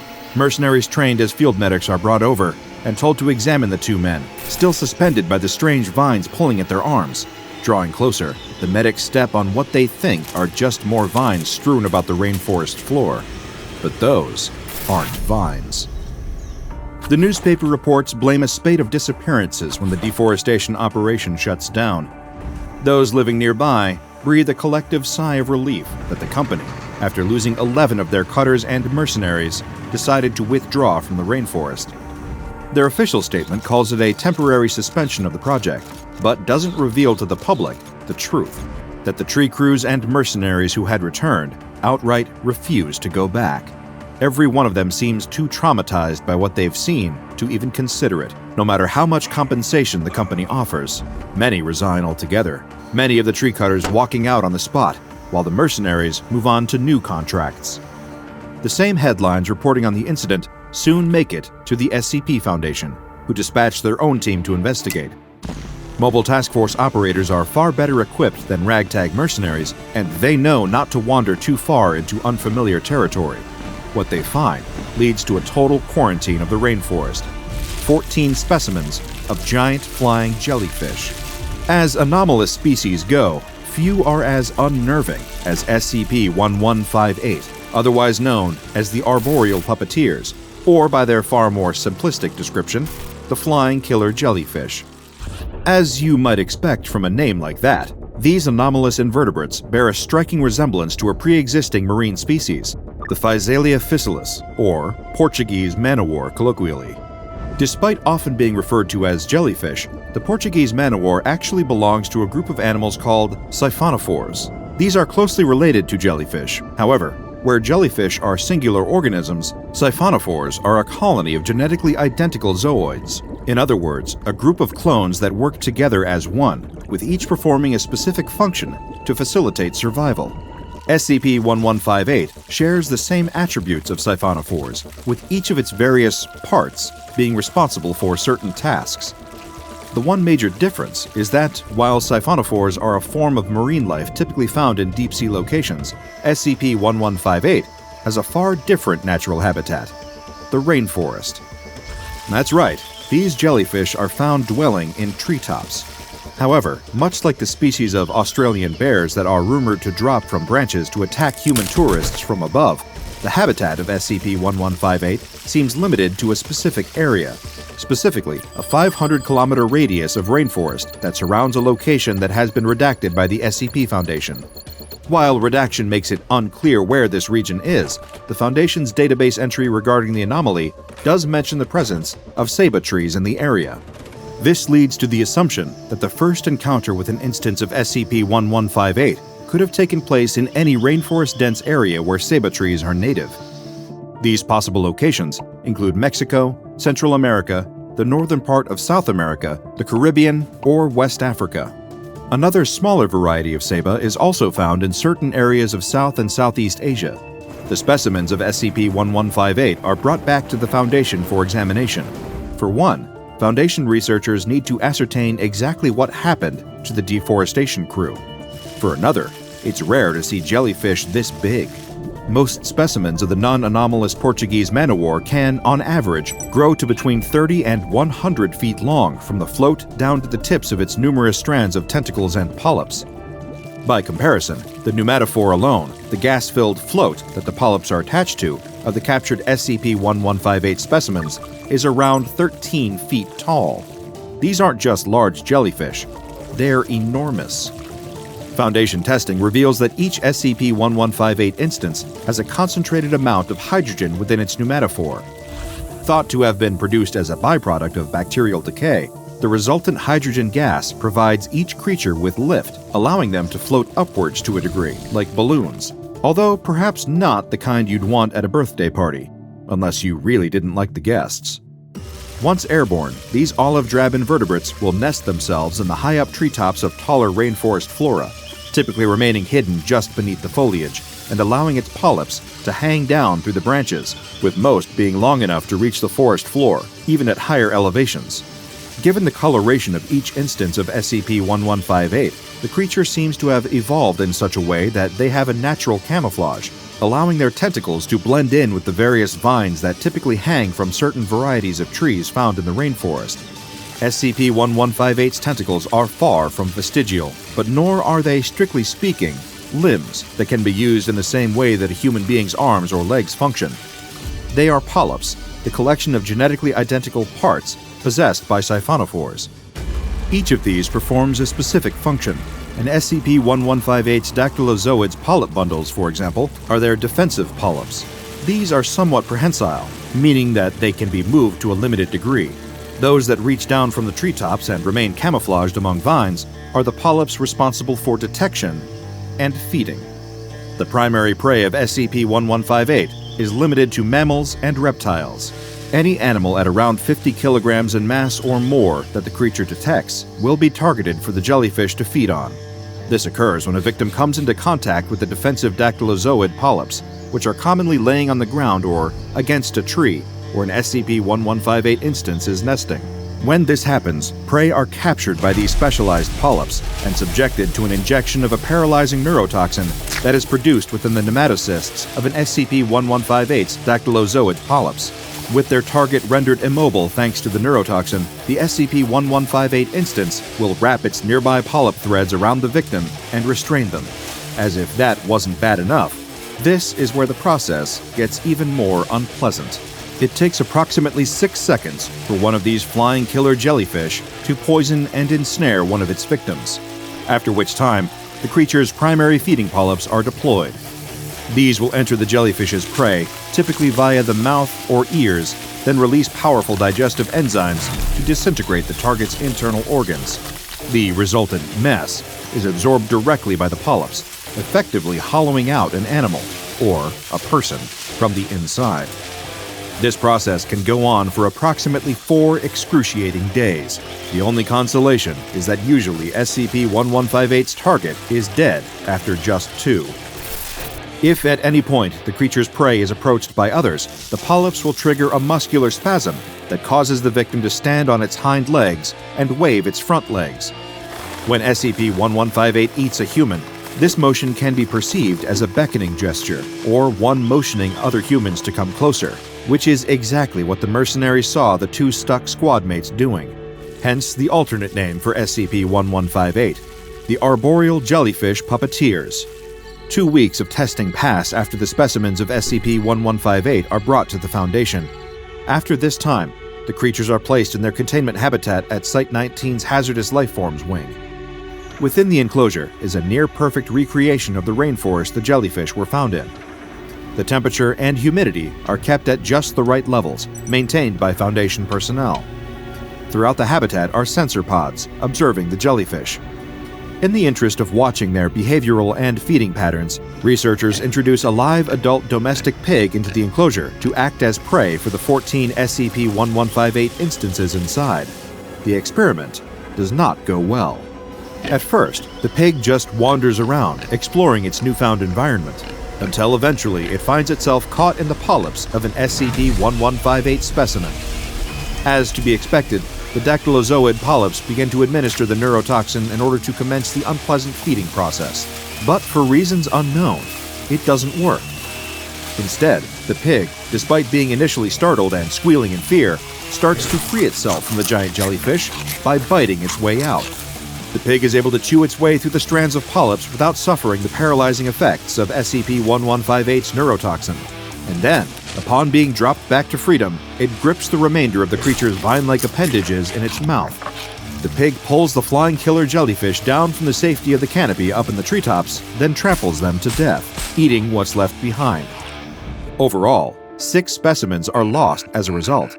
Baffling Foundation researchers, all species of pig they test seem to be completely unaffected by the jellyfish's neurotoxin. The reason for this remains unknown. Instead, the Foundation introduces 1 live adult sheep to the remaining 8 SCP-1158 instances every 21 days in order to allow the creatures to feed. Should maintenance be required within the enclosure, then SCP-1158's habitat is accessed via a positive pressure airlock. On a weekly basis, Foundation staff are sent in wearing Tyvek exposure suits to protect against chemical threats, in particular, the neurotoxin produced by the jellyfish's defensive polyps. Maintenance teams are accompanied by Mobile Task Force operatives armed with standard-issue M1014 shotguns, and are permitted to use lethal force should any of the specimens of SCP-1158 become aggressive. All Foundation personnel assigned to enter the enclosure seem to concur that, despite the humidity, it's fine as long as you don't look up at what's in the trees. A young man is in the middle of one of his regular night jogs through the park. He loves running through this park at night. It's dark, the air is cool, and the sounds of the city that surround the park disappear, offering peace, quiet, and a small reprieve from the busy world. He jogs along a path that winds through the park and starts upon a section that is surrounded on both sides by tall trees. He follows the path around a sharp bend and is stopped in his tracks. Standing there, in the middle of the track, is a figure. It has its back to him and isn't moving. He's tall and so uniformly black that he almost disappears into the night. Whoever or whatever this is, he's scared of it. But the creature doesn't move, and neither does he. He's frozen, unsure of what to do, when the creature suddenly turns his head towards him, revealing a pair of bright, glowing eyes. The runner is so terrified he can't even scream. He falls and crawls backwards in the dirt, trying to get away from the creature. The creature turns its body towards him and begins stepping forward. The runner scrambles to his feet and runs.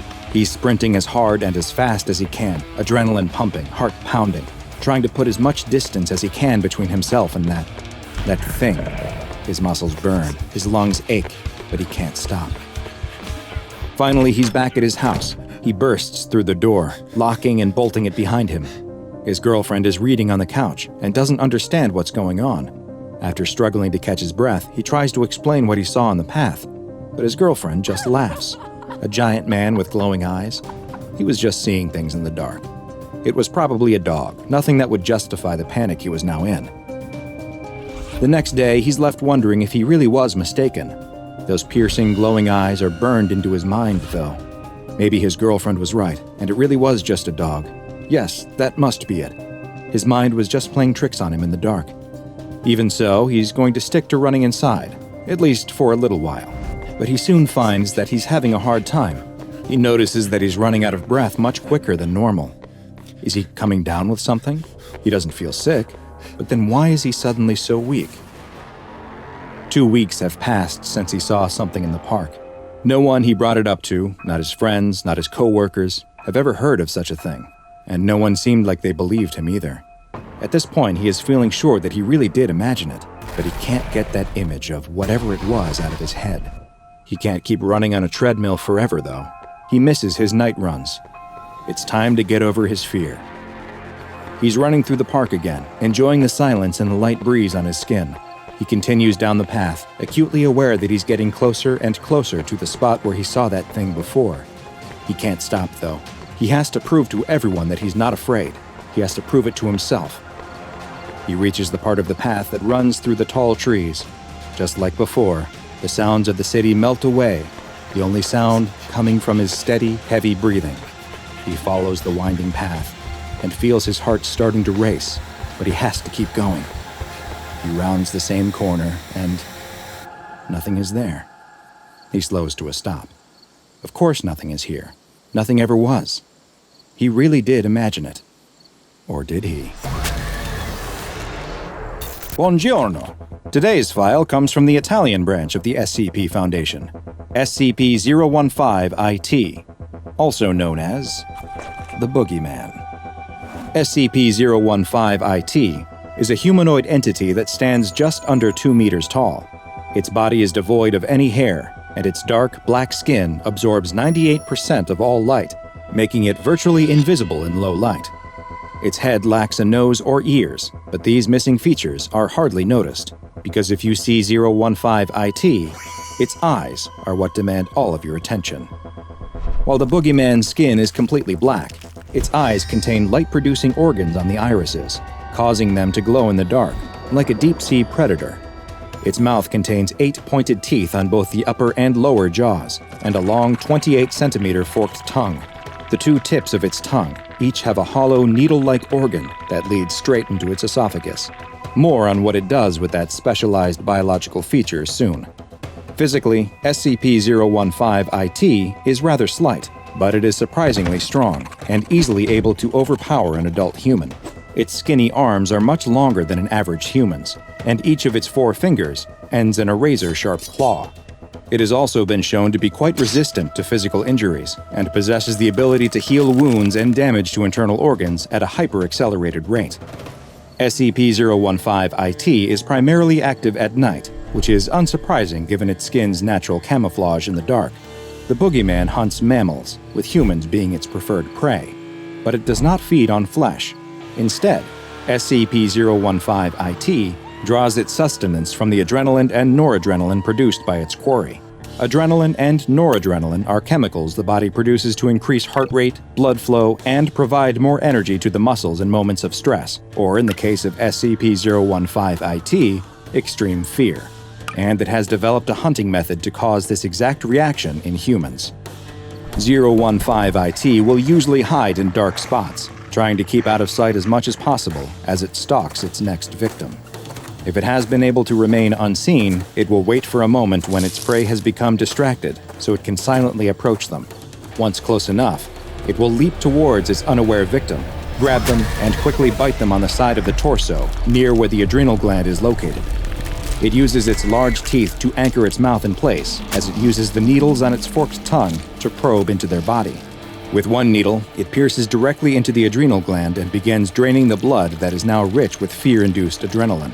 At the exact same time, the other needle releases a mild sedative, allowing 015-IT to feed and then depart without risk, as the victim remains immobile. Another anomalous effect occurs when someone is unlucky enough to actually see the boogeyman. Roughly 2 weeks after observing the creature, the person who saw it will begin experiencing various detrimental mental effects, including hallucinations and panic attacks. Some will also begin to experience physical issues, most often damage to the cardiovascular system. It is unknown why exactly these mental and physical effects occur, but it is theorized that SCP-015-IT may use it as a way to weaken certain prey that it considers too strong or potentially dangerous. In 2011, the boogeyman was actually contained, but not by the SCP Foundation. The Brotherhood of St. George's Knights is a secret order in the Catholic Church that was created by the Pope in the year 453 to either contain or eliminate all anomalies, and it was this group that first captured SCP-015-IT, which they designated as Dia 212, in line with their own classification system. While it was in their containment, they made a number of discoveries about the creature that they labeled as a shadow demon. First, they found that while it feeds on the fear of its victims by ingesting their blood, it doesn't actually require this to survive. Dia 212, as they call it, is an unstable entity, and feeding allows it to maintain its physical shape in our reality. In addition to its impressive physical strength, the boogeyman is also quite intelligent, as seen by its ability to successfully hunt, attack, and escape from humans. Strangely, it also appears to be resistant to weapons which have been blessed, causing only a fraction of the physical damage that they should when compared to a similar, non-holy version. During the course of research into the creature, Father Ilardi, a member of the Brotherhood of St. George's Knights, wrote that despite the creature being repugnant beyond every limit, he believed that it had a gentle soul, and that its screams are similar to a pained cry. He postulated that SCP-015-IT may have even once been a human before some dark force transformed it into the monster that it had become. He decided that it was his mission to find a way to communicate with the creature, and one day bring it back into the light and love of his god. Father Ilardi was making good progress with the creature, and it seemed like it was even growing fond of him and his disciples. But his advances were halted when they were attacked by a group of soldiers from the Fascist Council of the Occult, a terrorist group that seeks to use anomalies as weapons in their quest to disrupt the social order. In the attack, several of the Brotherhood were killed, and in the commotion, SCP-015-IT escaped. Following this, reports soon began to come from the province of Caserta that described what sounded like vampire attacks. A mobile task force was sent to the area, and while 015-IT was initially able to make use of its various physical abilities to evade and escape capture, it was eventually shot with a transmitter that allowed it to be tracked. The Italian mobile task force was able to surround the creature, but fearing being contained again, it responded with a level of violence that it had not been thought capable of. Several members of the task force were killed in the line of duty before the boogeyman could finally be subdued. Today, SCP-015-IT is contained at Site Vittoria in the Emilia-Romagna region of Italy. Since this anomaly is both sentient and highly unpredictable in its behavior, it has been classified as Euclid. It is kept in a standard humanoid entity containment cell and is monitored by video cameras and infrared sensors at all times. Due to the light-absorbing properties of its skin, its cell and the adjacent corridors are painted white and are to be kept well lit at all times. Twice a day, SCP-015-IT is given a normal domestic pig that it is allowed to feed on. Any personnel assigned to 015-IT duty must undergo a psychological assessment on a weekly basis, and, regardless of the results, must be cycled out after 3 months of exposure to the boogeyman. Now go and watch another entry from the files of DrBob, and be sure to subscribe as we delve further and further into the SCP Foundation's classified archives. Ciao!